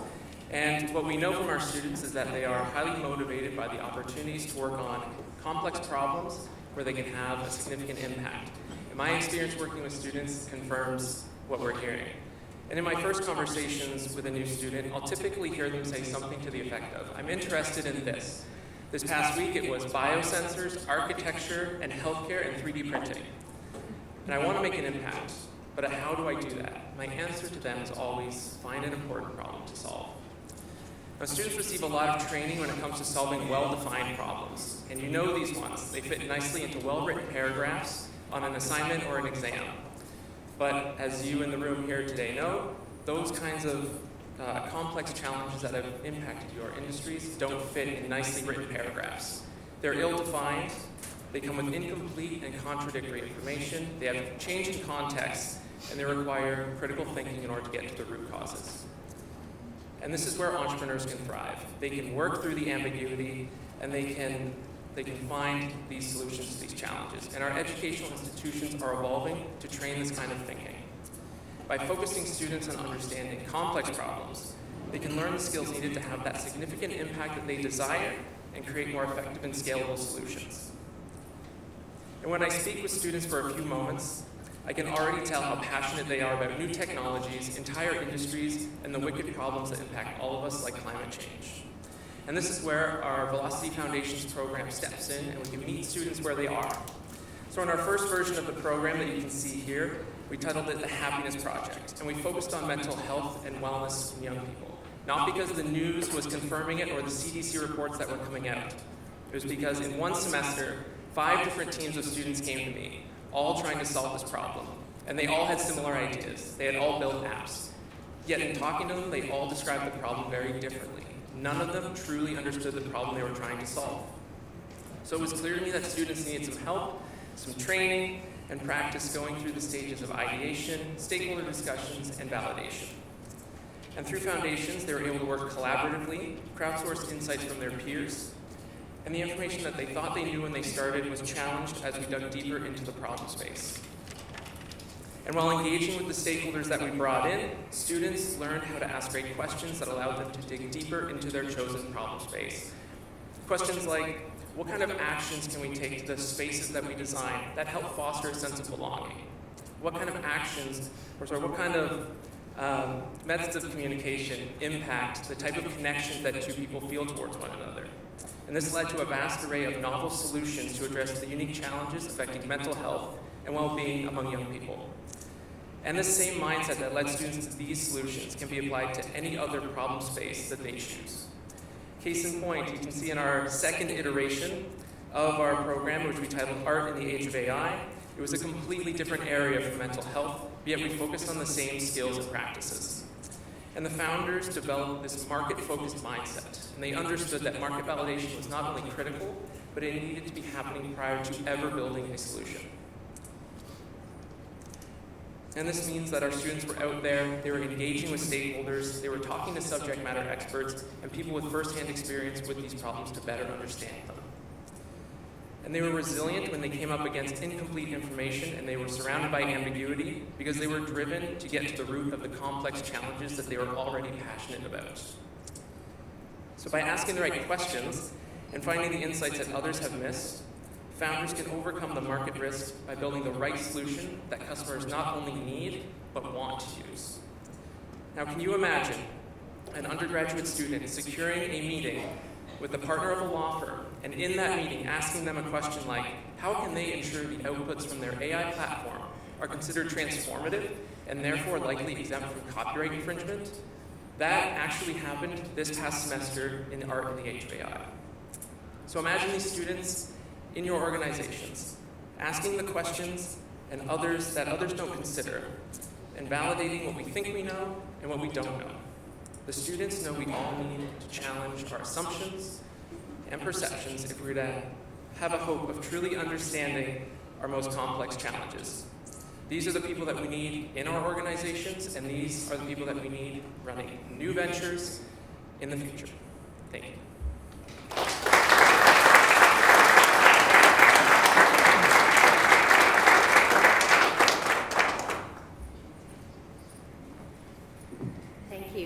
Thank you very much, Ben, for giving us a glimpse of the new initiatives underway at Velocity, and in particular the Foundations program.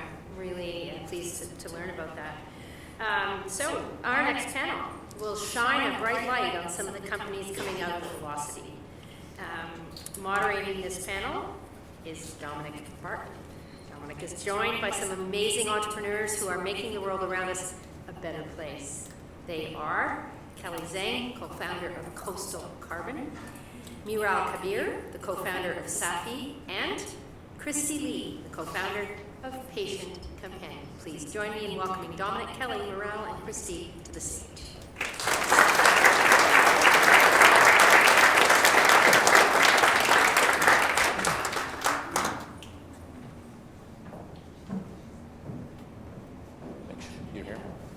I just want to make sure you guys get seen. I'm going to mix it up a bit, so I'll go with the corner here. Anyhow, thank you. I don't know if you can see me, but thanks so much, Eleanor, for this introducing the panel. What I wanted to do, we've got about 25 minutes, I think, to go through it. I want to make sure there's time for questions from the audience, so please think of that as we go through it. But I wanted to start because I think this is an incredible group of entrepreneurs, and I'm going to ask each of them just to talk a little bit about, what they're building, kind of how they did it and why they wanted to do it, sort of in a sort of dense time, almost like the elevator pitch type of thing, but to just give us sort of that sense. Because I think one of the things you're going to see is it's pretty remarkable to see the breadth of what's being done, and the fact that their students, their work, this is again back to that Gen Z discussion that was going on before. In my time, it was kind of like maybe you have to wait till you're 40 or 45 before you qualify to have ideas. They're doing it immediately. So why don't we start off with you, Maria, just to talk a little bit about maybe just background and again what you're building, what got. Yeah, for sure. So my name is Miral Kabir. I'm a fifth-year double degree student studying computer science and business. I'm also the co-founder of Safi. We are a social enterprise creating the tools for a safe and transparent dairy supply chain in East Africa. We created the world's first off-the-grid pasteurization control unit, which basically means that any farmer or vendor, even in the most rural areas in East Africa, can pasteurize their milk without the use of electricity, making milk safe for essentially everyone there. And also using all this data and digital tracking system to help regulators finally be able to monitor this dairy supply chain. We started around 3 years ago when I was in second year. It was during COVID. Me and my other two co-founders who are in the audience. We were trying to see kind of what problem can we solve in the world. There's so many, and how can we benefit those around us, especially during COVID. We really wanted to do something positive in the world.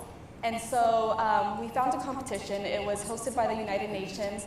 Basically, find any problem in the world. There's many you can choose from, some that align with the SDGs, and find a solution to them. And so through personal experiences, I grew up in the Middle East where we had a problem with unsafe milk and a coronavirus MERS coronavirus, which spread because of raw milk. We decided to tackle that problem, and here we are 3 years later, just going for it.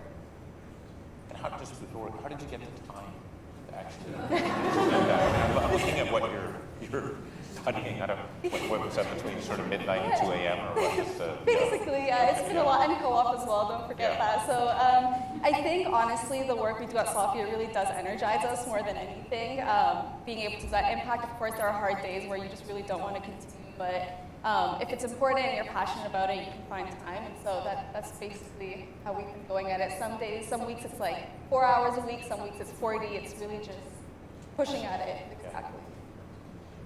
Kelly. Yeah, totally resonated with the finding time. I'm Kelly Zhang, co-founder and CEO of Coastal Carbon. We build generative AI and foundational models that make it possible to see underwater from space. Our first product is basically ushering in the third agricultural revolution. We're helping seaweed farmers and other aquaculture farmers basically do everything that we will do on land with precision agriculture underwater. At the same time, we're also facilitating lighthouse transactions between Fortune 100 companies and these seaweed farmers to basically gain ecosystem services like carbon credits, biodiversity that these seaweed farmers are generating. Dominic, we got started because my co-founder Thomas, actually talking about Gen Z, wanted to start a seaweed farm to offset carbon. He spoke to hundreds of seaweed farmers and realized that actually the big problem here was something called measurement, reporting, and verification. It's really, really hard to quantify, even on land, for example, biomass. It's even harder when you add that layer of water. At the same time, I was doing my PhD in quantum machine learning at the University of Waterloo, and we found that my models were actually really well equipped to basically quantify and also identify this biomass. So since we've been working with organizations like Amazon and the UN to basically help spearhead this movement, to basically do agriculture better, and then also give credit to the ecosystem services that it's providing. Just how did you meet your colleague who wanted to be the aqua farmer, seaweed farmer? How did you, was that the same program or?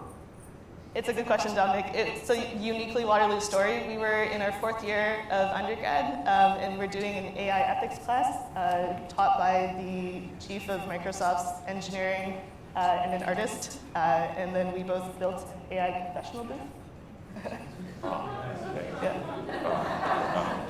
Did we just let them keep talking here? Thank you. Christy.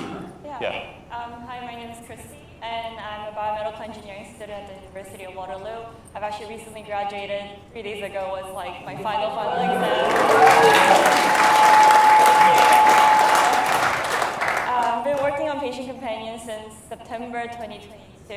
At first, it was just by myself. The reason why I started Patient Companion was because I volunteered at a hospital in a long-term care center for more than 2 years, where I saw the pain points that the nurses and patients were going through. And it was evolving around the nurse call system, where patients could not specify the request, and the nurses had no clue. They were stressing out, they were burnt out. So I talked to additional 160 nurses across Canada and the US, making sure this was a problem across all other hospitals, and it truly was. That's why, that's how I started Patient Companion. And my co-founders, they recently joined, actually September 2023, so a year after I started this. And now we're accelerating. We have a pilot going on at a hospital, and we recently signed up another one 2 days ago. So yeah, that's how we're going right now. And tell us a bit about, so you observed this, in the work you were doing. How did it then, you just then said, okay, I want to solve it. When did you talk to someone? How did you go from there to building this? What were the mentors, or was it, how did that work? Mm-hmm. So as a volunteer, because I worked closely with the nurses, I was just talking to the nurses, and it was very obvious on some of the pain points they were having, because I could definitely see that they were pain points.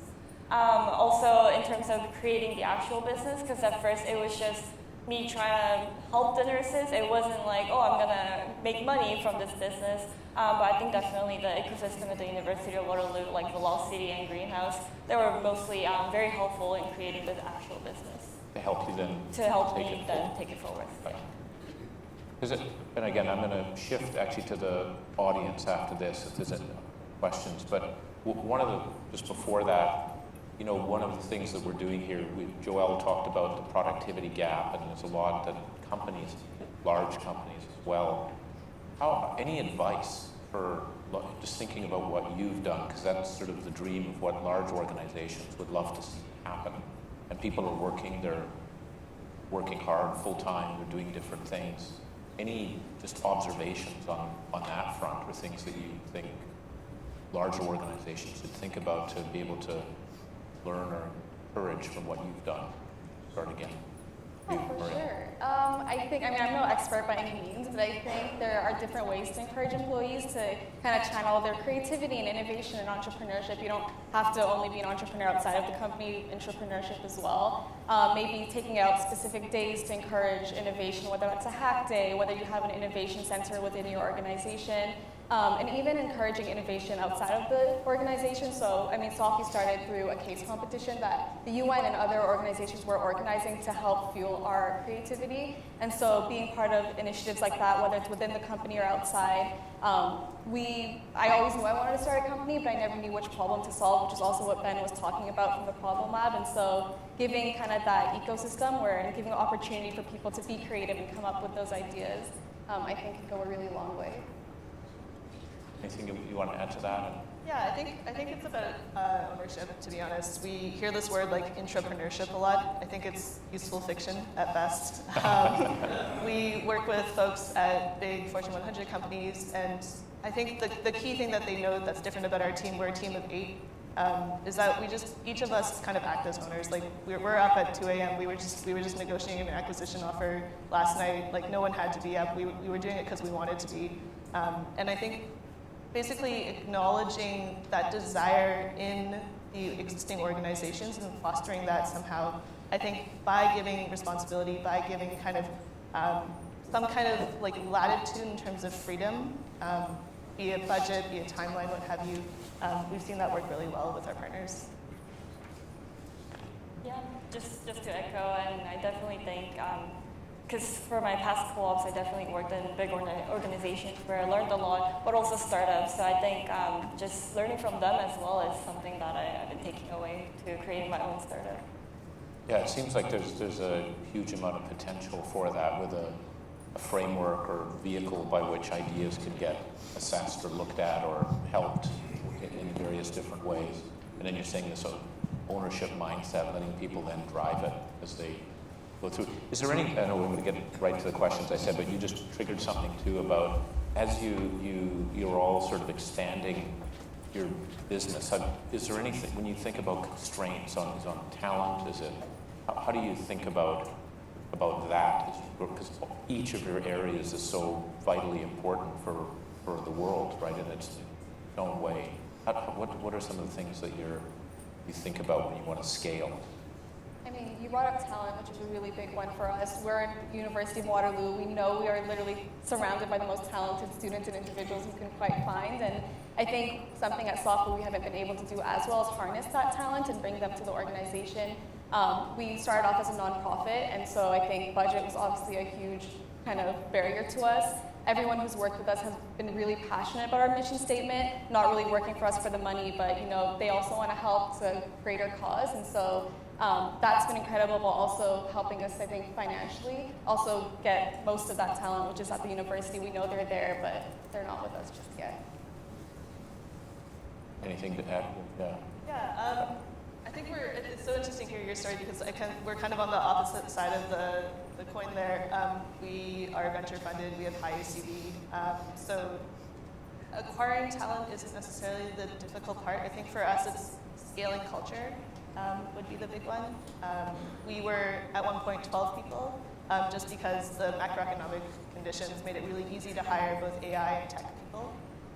But I think what we learned was, one of our investors is Brian Halligan. He was founder of HubSpot, and he talks about how, for them, culture is a product. So it's something that they write down, they iterate on, and they have KPIs towards. What we found was that it's hard to iterate on product when you're 8 people, and when you're growing to 12 people. And what we were able to do instead is, in our hiring, in our decision-making, kind of bake that in, such that the culture is kind of an emergent property of the humans that make up our organization.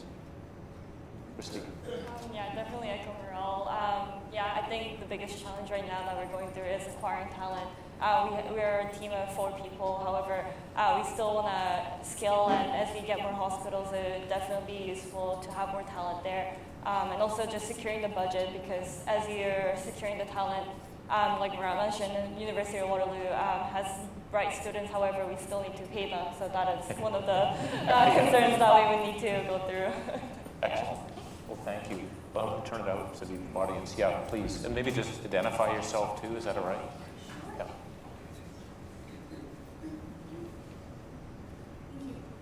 Thank you. Hi, my name is Urja. I'm also an alum of the University of Waterloo, but now I'm doing my master's there. So you guys have a lot of very special talents and ideas, and I think one of the best indicators of talent and good ideas is that starting question. So when you started with what ended up being your achievements to get you here today, what was that first question that really got the ideas going? Or if you don't remember that, what was the most surprising question you had to ask yourself to get to where you are right now? Thank you. Excellent. Maybe just quick, Christy, do you want to start? Yeah. Sure. I think there were many questions that I had to ask to get it started because I really wanted to make sure that, like, the problem is there. So it was just asking, is this really the number one problem that the nurses want to get fixed? Is it something that the hospitals want to purchase? Because not just the fact that nurses are using, the hospitals have to purchase as well. And lastly, the patients as well. Is it something that the patients, all types of patients with varying age and language, are they able to use it? So yeah, there were a lot of questions that were user-focused and user-centric because we really wanted to make sure this is something that users really love. Hello. I think Chris had a great one on the business side. I'm going to go with the personal one. So when I was thinking about getting started, I was really asking myself, kind of, how do I break out of the scarcity mindset? I think as students, as a grad student especially, it was myself, my partner, and our dog on 35K Canadian. And so it's really hard to, when you're doing a startup especially, like really think about the upside and how you could possibly get rewarded. And one operative question that was really helpful for me is, what do I want to run towards instead of run away from? That's a really good one. I was also going to kind of go on the more personal side of things. I don't know what the exact framing of the question is, but what is kind of the impact I can make? I think we're 3 students from the University of Waterloo. Who are we to kind of reimagine the East African dairy supply chain? Is that something we can realistically do? And so always kind of reminding myself that even as a small individual, like, you do have the potential to make an impact in the world. And so always asking myself, like, is this something I can do? And I guess yes. I mean, not achieved yet, but hopefully soon. Excellent. I'm Suryanarayan from Connectrix in Toronto. Kudos to each one of you for being working on startups and great ideas. I had a quick question. As a person coming from the industry and having worked on a P&L kind of responsibility, P&L is profit and loss, for years, there are a lot of heartbeat functions, and we look at the bottom line, concepts like EBITDA and profit and loss, gross margin, net margin, customer acquisition costs, so many things. As young students, you are starting fresh. You may not have learned those concepts in university even. How did you wrap your mind around some of these heartbeat functions that are required to succeed in the industry, especially if you are funded by venture capital firm? There's a lot of expectations. How do I get my exit? When is the return on investment? And some of you all may be pre-revenue, some of you all may be revenue. The simplistic question is, how do you, as a young student, wrap your mind around these essential business concepts that are required to succeed? Do you want to start this? Sure, yeah. So in addition to doing a PhD, I'm also doing an MBA. So I've done a P&L and a balance sheet, what have you. We hire accountants, BDO does our taxes. But I think on a macro scale, having support to go to ask the questions or knowing what questions to ask of these professionals we've employed is helpful. So Adrian is here from Velocity. Adrian and Alroy from Velocity have been really helpful in kind of getting us to those questions that we should ask the professionals.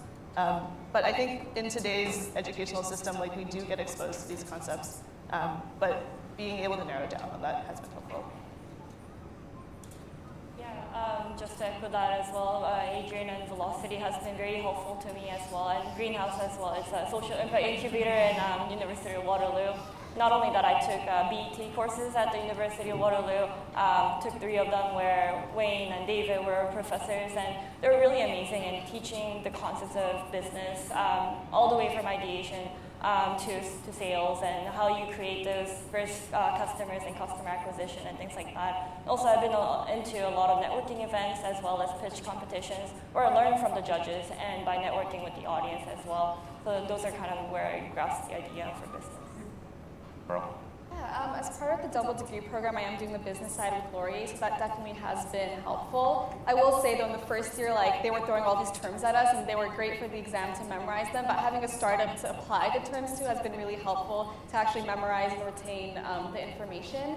But at the end of the day, it is also very much taking it day by day. Once you find out you have to incorporate this term, incorporate it into your pitch deck, learning from those around you. And so school definitely really helps, but applying it in a business format, it's very different. So we really are learning as we go. Can I do a cold call? So Adrian, just to... Oh, he is okay. Well, okay. You're trying to protect him. That's good. You're trying to, because I think there's a lot we can hear from that. Sorry. We'll go. Any other questions or comments? Yeah, go ahead. Hi, my name's John. I spent the last 15 years living in Singapore, so I've been looking at the entrepreneur ecosystem there and comparing it back now home in Toronto. Young people there care a lot about the funding and the badge of honor of trying to get the funding first before they actually go in there. So I'm just kind of curious, with your mindsets now and your entrepreneur peers, is bootstrapping a thing anymore, or is it still the funding thing and getting there? Because I know you all talked about budget, obviously that's an important part, but the importance of that is I feel like there's this movement of anti-VC coming up this year, and is it a thing for you guys or not really? Carol, do you want to start? I can begin. I think I might have a little different perspective on this because Solfi did start as a nonprofit. So maybe had we started as a for-profit, we may have gone about things differently, but it very much did start with a $5,000 check. Very much bootstrapping, literally late nights in that lab, taping things together because we didn't have a solder or something like that. So it has been very much bootstrapping, putting things together. Now that we are kind of 3 years on, we are looking to transition to a for-profit and go after that VC funding. So I think in our journey, it happened a bit later on. Had we started as a for-profit first, that might have been different. We might have jumped straight to the checks at first.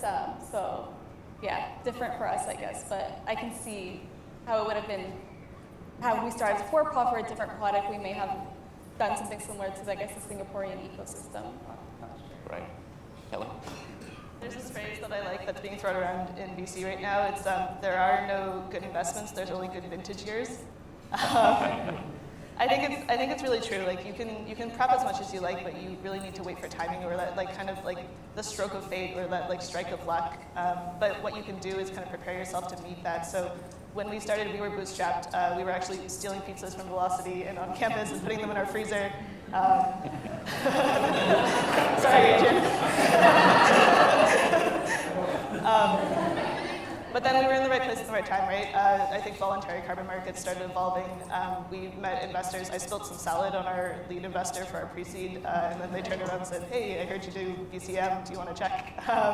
So it was really just making sure that we had hit PMF, a product market fit, making sure we had built a team to scale, and then really just trying to put ourselves in the right place at the right time. Yeah, for sure. We started bootstrapping as well. We were fortunate enough to raise $30,000 non-dilutive funding. So that was how we were able to kind of move forward and get our pilots going and things like that. Now we're getting a lot of investor attraction as well as we make those progress. So we're not closing off the doors on VCs, and that's one of the things that we're considering right now as well. We have time for one more question. Here. This is Eugene from Canada. It'll come on, I think. Here's a question on the approach. Here's Eugene from Manulife. We are a co-founding partner for Waterloo AI Institute years ago. I have a question for all your work as a student. You start from your own and using what you learn. But in Waterloo, there's also rich of professors and world-leading researchers. And Manulife collaborate with them to using a large corporation for our AI journey. Just wondering, do you have any suggestion as a student can help to bridge the professors' leading research into your business, or you suggest to other students consider more richer? If I quote a sentence from the bank, say, you're richer than you think, Waterloo is richer than you think, because a lot of researchers can convert into the business. Any suggestions? Thank you. Thank you.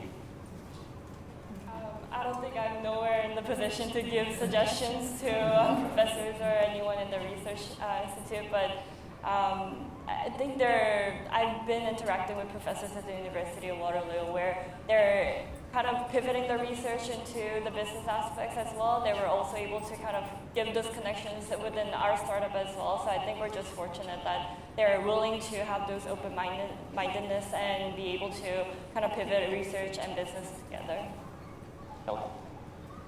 Yeah, thanks for your question. The AI Institute is awesome, and it really changed my educational trajectory, actually, so thanks for funding. We work with a lot of scientists and researchers, both at the University of Waterloo and broadly globally. I think the operative thing is oftentimes, and this is not as much of a problem at Waterloo, but in climate tech especially, there's this hesitation to say anything decisive because there is uncertainty.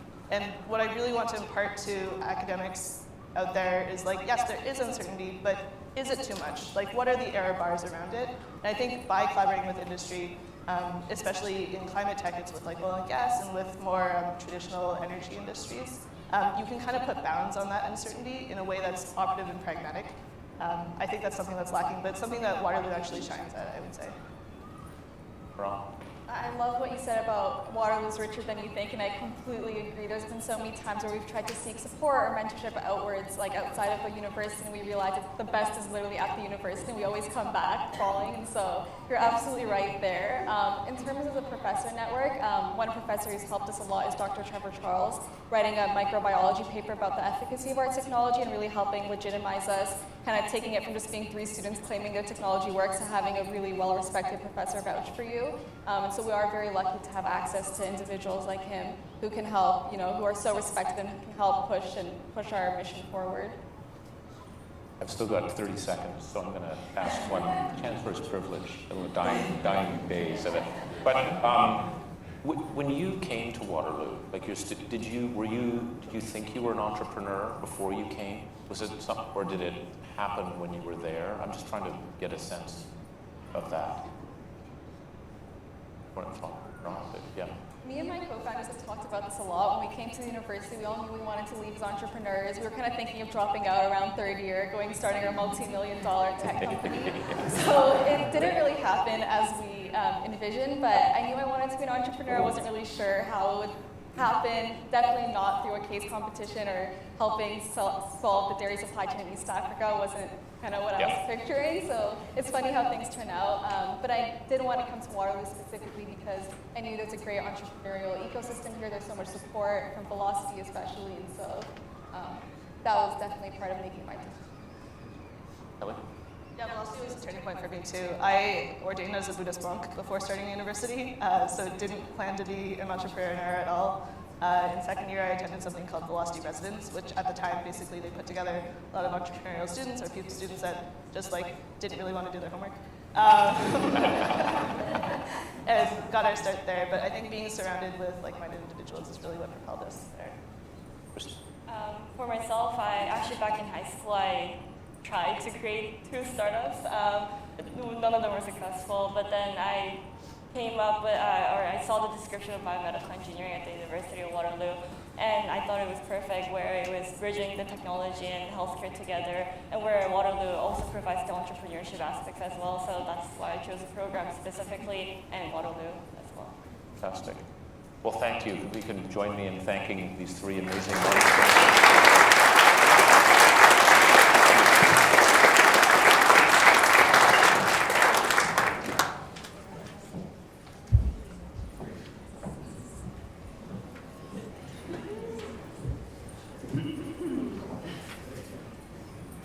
Wow. Can we have a round of applause again for that amazing panel?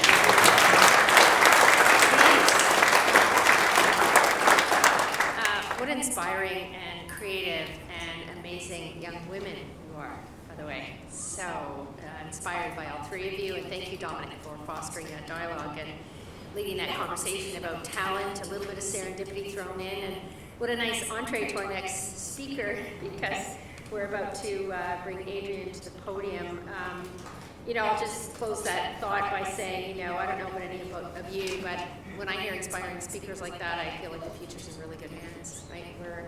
We're solving these big problems, and these really smart, creative, lovely people are going to help us to do it. So thank you so much. So Adrian, I'm going to invite you to the podium. Adrian Cote, who's going to tell us about the kind of creative problem solving and innovation we just heard about.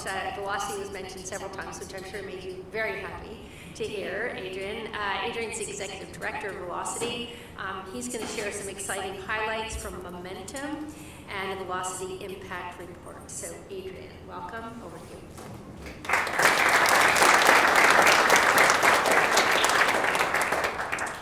All right, good morning, everyone. It's always hard to follow the founders, but I'll do my best. I wanted to start by just going back to the origins of Velocity, which I always believe are so special. So since starting 15 years ago, it was really an experiment to give students space to build and tinker with technology in the student residence. So Kelly spoke to that, not just to skip doing the homework. But really through that time, what was behind it is we really just remained committed to the belief that early career individuals can be really potent innovators. So to kind of take a little bit behind the scenes, what we do at Velocity, what we really focus on is developing student entrepreneurs and founders to help them go as far as possible and as fast as possible. And what you just heard, you see why that's really important if you're building a startup.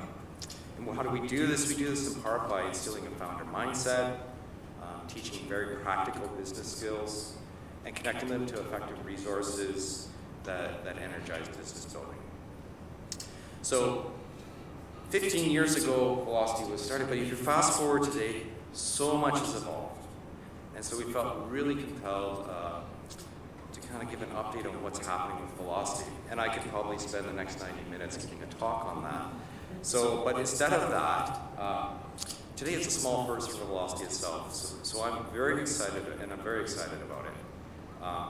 And I'm especially honored to have the opportunity to announce this during this spring's Waterloo Innovation Summit. So after today's summit, you'll be offered an update on Waterloo at 100, and inside is a card titled Momentum with the QR code. And if you scan that QR code, you will link to a new publication from Velocity that we're calling Momentum. And I'm thrilled to let you know that our goal with Momentum is to offer a glimpse into what Velocity is working on and to promote the remarkable ambitions and the awesome accomplishments of the students and founders we work with, which you heard about just here. So in our report, you'll hear from a dozen or so founders and some new initiatives that we have cooking with Velocity that we're really excited about. But also, if you download and read Momentum, I want you to be heartened and inspired that the critical deployment of innovation and change-making for our world is well underway by entrepreneurial University of Waterloo students and founders at our business incubation facility in downtown Kitchener. And so a really exciting recent update from Velocity as well too is that this is happening at an increased scale. So in the report you'll learn that Velocity is now working with 157 startup teams on campus at the University of Waterloo, and this is more than a five-fold increase versus our engagement pre-pandemic. So you've probably already detected it today, but just to hammer this home is that the potential for strong startup creation for the University of Waterloo remains very, very real. And it's really a massive opportunity for our business ecosystem as well too, to test and buy innovative products, for example, from the founders that you heard from today, maybe invest, and to connect those new emerging founders into the business ecosystem as well too. So I'd really encourage you and your networks to do that. And at a time in Canada where we have an economic productivity crisis, this is actually amazing news. In the face of recent headwinds, and also in some recent headwinds in the innovation ecosystem, born innovative companies need to exceed in our economy. And it's a critical part of the formula for us to solve Canada's productivity problem. So I want you to encourage you to connect with founders, the ones here today and the ones emerging from Velocity at the University of Waterloo, or really anywhere in Canada, to help them win in their own backyards. And to close, I'd like to offer a quote from a founder from Velocity from a while ago, and he's very well known in the Velocity ecosystem as E. And my teaser to have you download the report is you can read about E in Momentum. And this is what he said to us recently. The world has a lot of problems, and it's very easy to be overwhelmed by them. What I've learned on this journey is that if you're a person that continually asks, why not, or why not me, that will take you very far, because then you become essential to the solution. And I think that's really core behind entrepreneurship and innovation. So let's keep building and working together as a team, as part of the solution, so entrepreneurs can succeed in Canada. Thank you.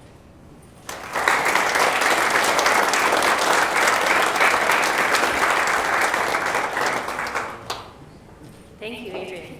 That quote was especially inspiring, really impactful. So, time for our next and final panel.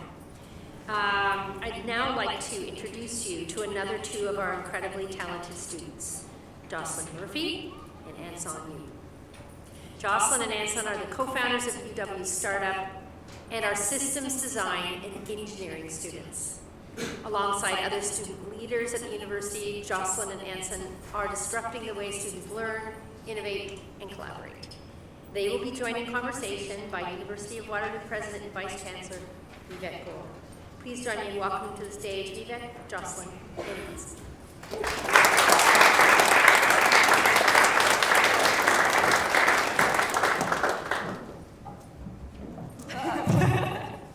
We did talk about which seat each of us.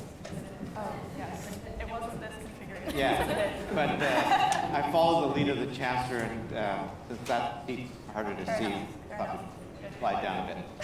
So, you just heard from students from Velocity. This is going to be really exciting from my perspective because we're going to hear about how students have designed their own supports programs. So I'm really pleased to be here with Anson and Jocelyn. And maybe we could just start again by each of you saying a few words about yourselves, what brought you to Waterloo, and then we'll talk about UW Startup. I can start off. So I'm actually born and raised Waterloo, Ontario.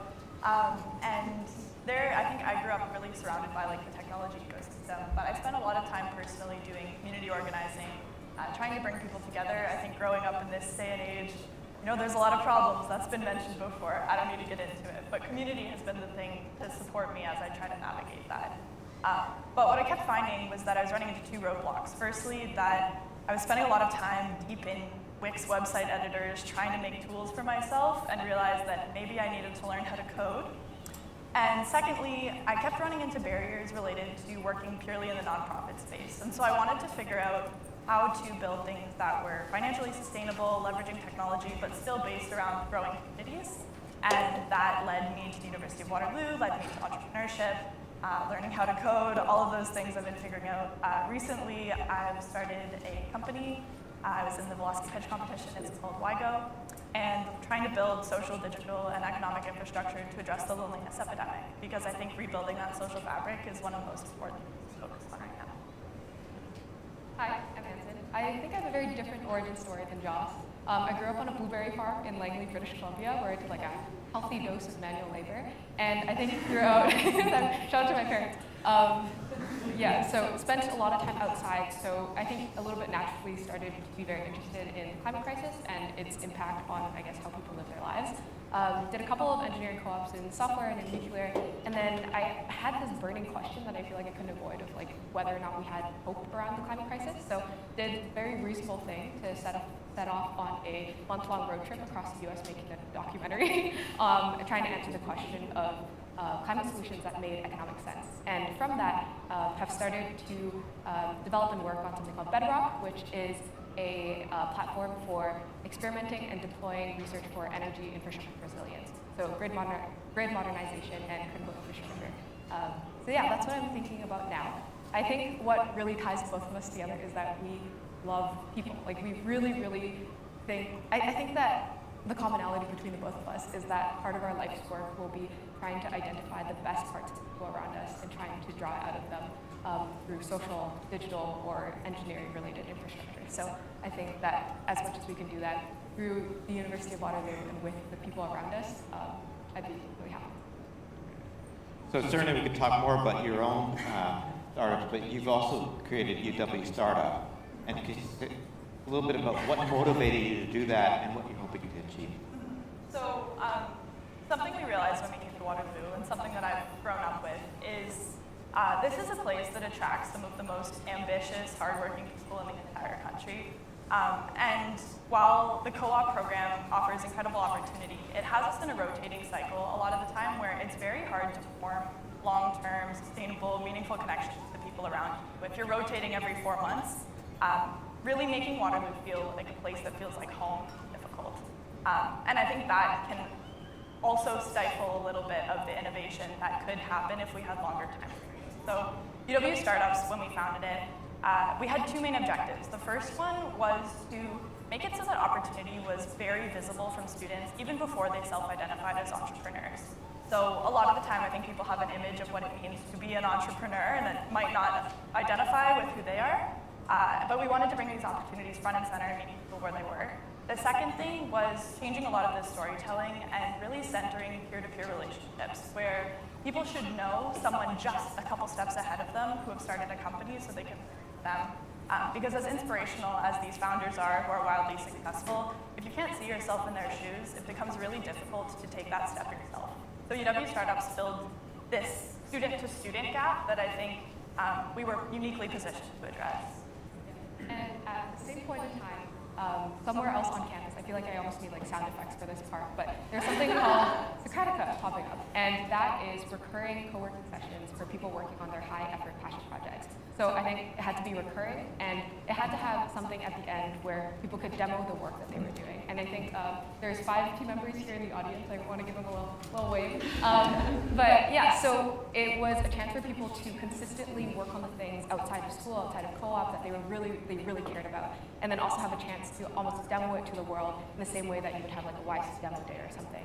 And I think the really key thing here is that it was extremely interdisciplinary, it was self-opted in, and it was peer-led. And through it, we've had some really interesting projects come up. Like for example, some people built Minecraft from scratch completely. There's some people setting up a hacker fab to manufacture chips from scratch. There are people that have wrote songs.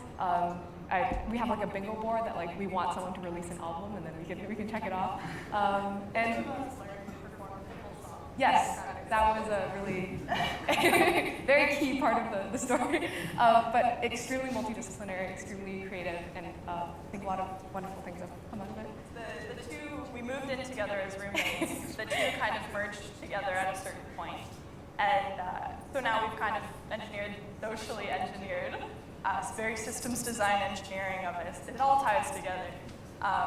A system where we not only can find people before they recognize that they might have some sort of entrepreneurial urge, but also support them and give them an opportunity to find others who will honestly just clap for them in those very early stages when you don't necessarily have confidence. And yeah, then give them confidence. And one last thing, I promise we'll wrap it up. But yeah, through the hard work of the people in the audience like Hansa, Rishi, Anthea, Brayden, and Vinil, it's now not only in Waterloo, it's in like maybe like a couple dozen cities around the world using the model, using things and documentation that we've written. I think there was like a showcase combining Imperial, Oxford, and Cambridge. They did a symposium similarly based off of our symposium in Waterloo. So it's been really cool to see that this is something that people are interested in taking up around the world. I mean, go on their website. It's just amazing to see all the great things going on. Yeah, there's a map of where everything's happening.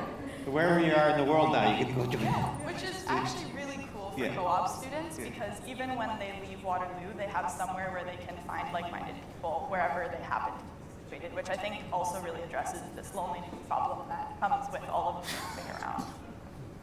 So this actually ties to a question that the council just posed to me as we came up here.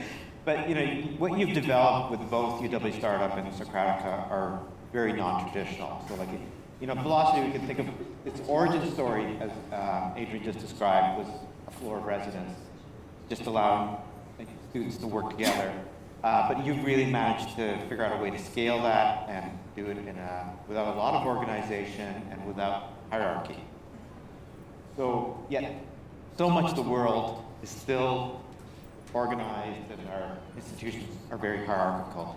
What ideas do you have about how can more traditional organizations adopt this way of thinking to empower their Gen Z workers that are coming in to work in the way you are? I think the thing that we've always led with is focusing with balance and inclusion as like the central thing that we're working on. So I think some of this overlaps with traditional diversity and inclusion conversations, but I think those can sometimes be a little bit alienating for various groups of people for different reasons, and it often leads to us dodging the question or implementing things that don't feel like they're meaningfully addressing it. And what we've really focused on is balance as the foundation of what we're doing. So questions like who's not in this room and why help us recognize that everyone, regardless of what their identity is, what their major is, what they're working on, has this shared responsibility to make the people around them feel like they're part of it. And this allows all of us to show up as the truest version of ourselves. So even if you are a person who's pursuing some sort of tech project, maybe one week you want to talk about your little music hobby on the side. And if we've curated an environment that celebrates the ways that we're different, and we've come together around allowing ourselves to show up as the fullest versions of ourselves, everybody benefits from that system. And I think there's just a case that we've been trying to make for that. Because it's not about, the conversation between like female representation in tech, for example. It's not about having less men in the room. And I think that really needs to be said sometimes.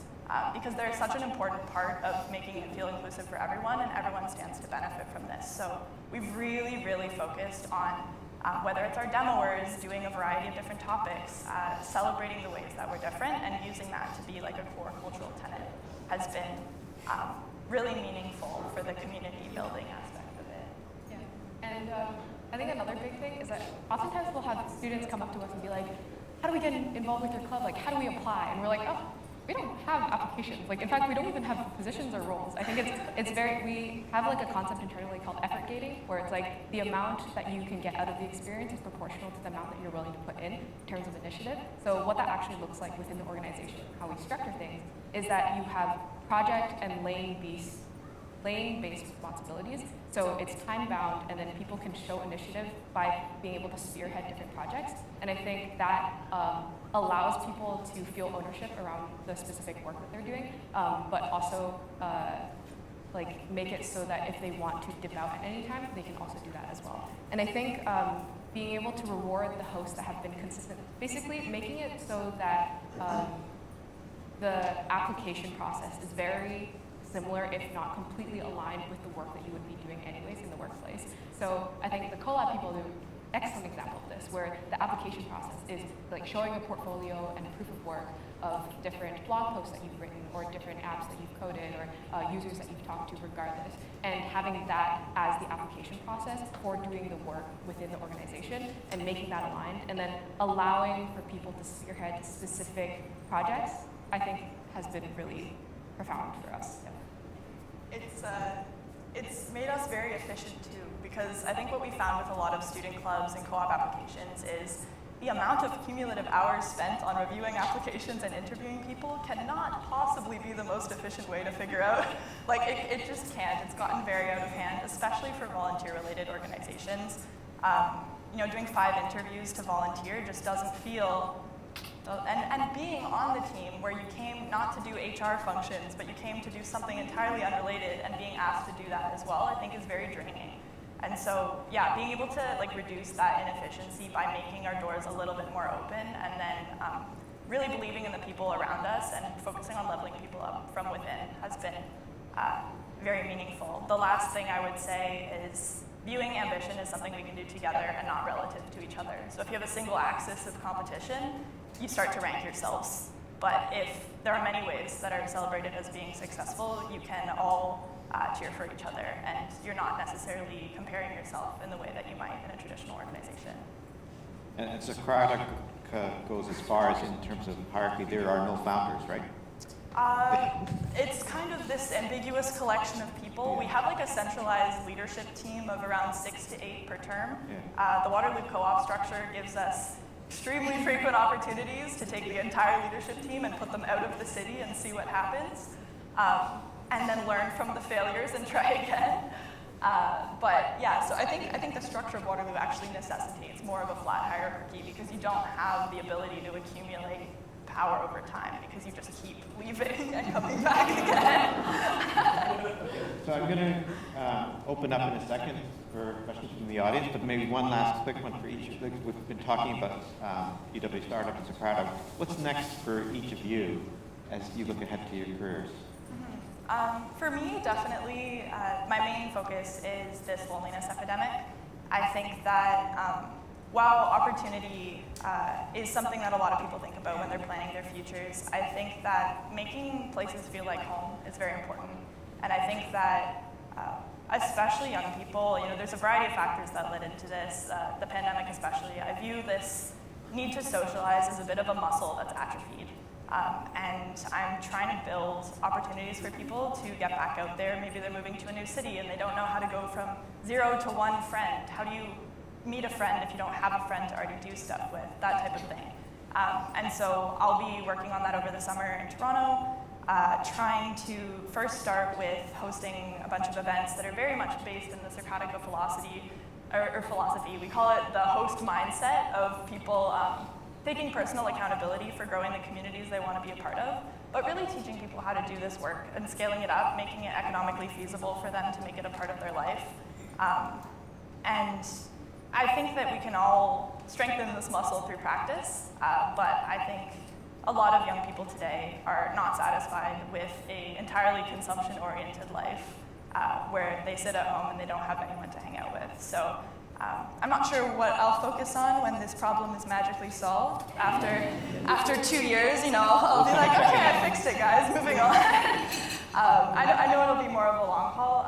I think taking a little bit less of a traditional startup path, trying to make it just like really great unit economics, because I think that'll set up my incentives well.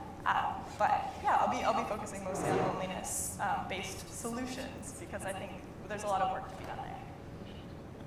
I think we spend a lot of time talking about futures, and I am super excited about all the futures to come.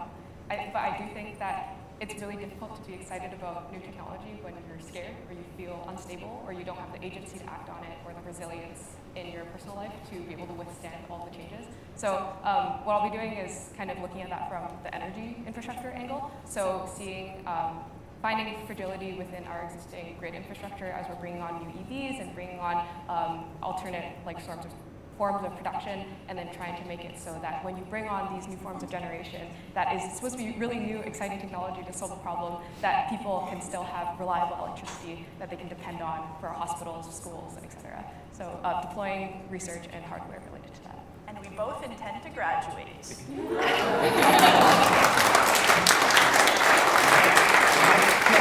Look forward to welcoming you on stage. So we'll open up to hand over here, and one over here. Thank you so much for that. I think you guys are doing great. I'm Ray. I was previously a researcher at Google DeepMind, but now building a startup in AI manufacturing, also with Waterloo alumni. We both went to the mechatronics program. But for me, I was not really entrepreneur type of person in university, nor really socially active person. Just working on AI stuff at 4 a.m.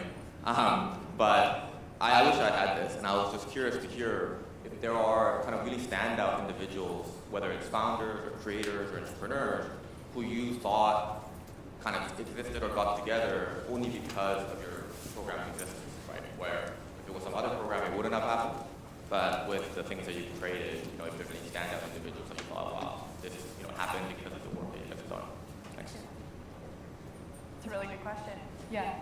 I think there's a couple different forms of collaboration that come out of it. I think there are people that knew of each other but never had a chance to work together until Socratica or UW Starts related events happen.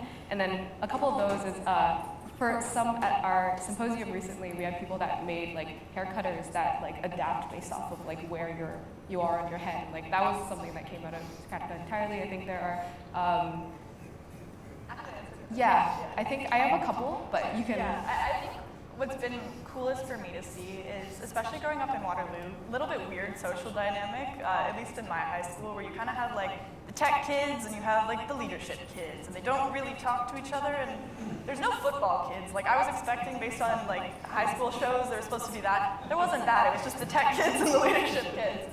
And I think that either one of those two groups would have been quite successful in their respective lanes. I think the tech people would have gone on to start great tech companies, and the leadership people would have gone on and probably been in business.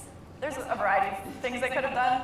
I don't know, I went to the University of Waterloo, so I'm a bit out of touch, but I think the coolest thing that I've been able to see is the respect that people have gained for each other and the work that they're doing in different disciplines. Maybe you're not pursuing it yourself, but you're interacting with people who are just as ambitious, pursuing their own goals, but in a completely different category than you. And the collaborations we've seen out of that have been truly, truly magical.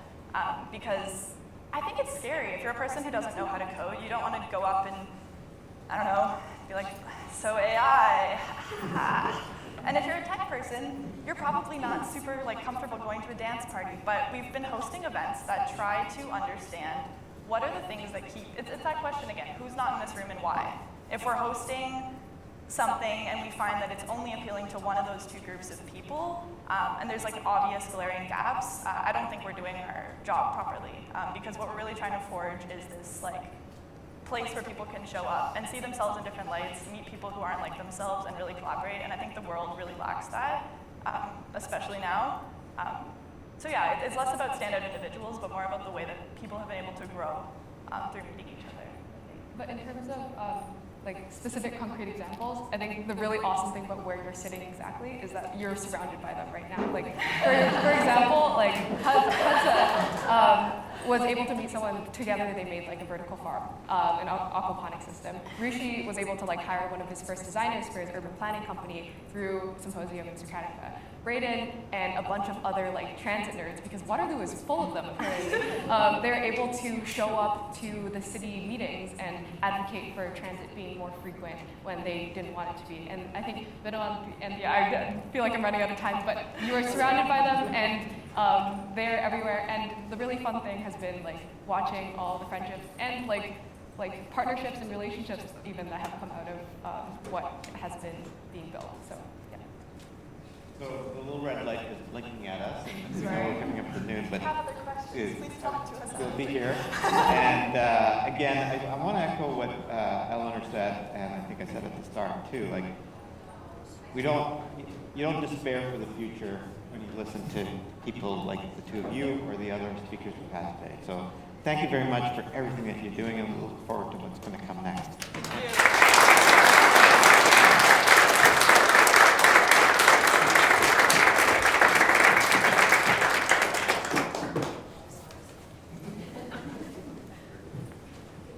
Rock stars. Yeah. Wow. Thank you all. Thank you, Eva. Thank you, Jocelyn and Nancy. And by the way, you guys are hanging around, right? You were saying, yeah. Jocelyn, you're shy like I am, so it'll be hard for you to have those conversations, I'm sure. But your energy is really infectious, and it's part of what draws people to you, and the enthusiasm that you have for your work and the passion that you talked about is really, again, as Vivek said it so well, gives us hope for the future, and really underscores the fact, I was saying to Dominic as you were up on stage, we have so much to learn from all of you. We really do, about how you form community, how you make decisions, how we need to foster the kind of creativity that you exemplify and inculcate that culture of innovation, which Waterloo, I can happily say, is already doing. But really learn from you about how to keep it going. So what an inspiration you are, really, truly. And I'm so inspired by the loneliness epidemic work that you're going to be doing. You know, there are certain countries around the world, UK comes to mind, I think, that's really looking legislatively on how to integrate the idea of loneliness as a part of the mental health infrastructure and a disease strategy and approach to it. So bravo to you. That's really excellent work and very inspiring indeed. So, you know, again, it's been said so many times, you're feeling inspired like I am, I'm sure, by the leaders and the young talent that we heard from today. And they've all given us a renewed outlook on the driving forces shaping our future talent. And if I may say too, I'm taking away from this, I'm sure some of you, if not all of you are as well, ways in which we can continue to foster this kind of talent and learn from these young people, as I mentioned, but also support them any way that we can. Our country depends on it. And the future of our society is depending on you. No pressure, by the way. But it's just tremendous. So thank you to all of our speakers. As the University of Waterloo works alongside our partners in government, business, and academia to address the complex global futures that are here now, it is clear we can have a lot of optimism in knowing that the social, technological, and economic challenges our world is facing are very capable and very learned, determined, and if I may say, compassionate hands. Collaboration and connection are cultural pillars at Waterloo, all of which have led to today's joint event with McKinsey and Company. So once again, we thank our partners at McKinsey for hosting us today. We're very grateful. Together we can build a brighter future, and this includes everyone in this room. A final note, please be sure to download Dominic's podcast. Global Futures in Focus, love that title, by the way, wherever you procure your podcasts. And finally, please mark your calendars for April 10th and 11th next year, when we will host the Digital Health Summit in partnership with Times Higher Education right here at the University of Waterloo. So thank you so much, everyone. I wish you safe travels, and do stick around and have those important conversations. Yes,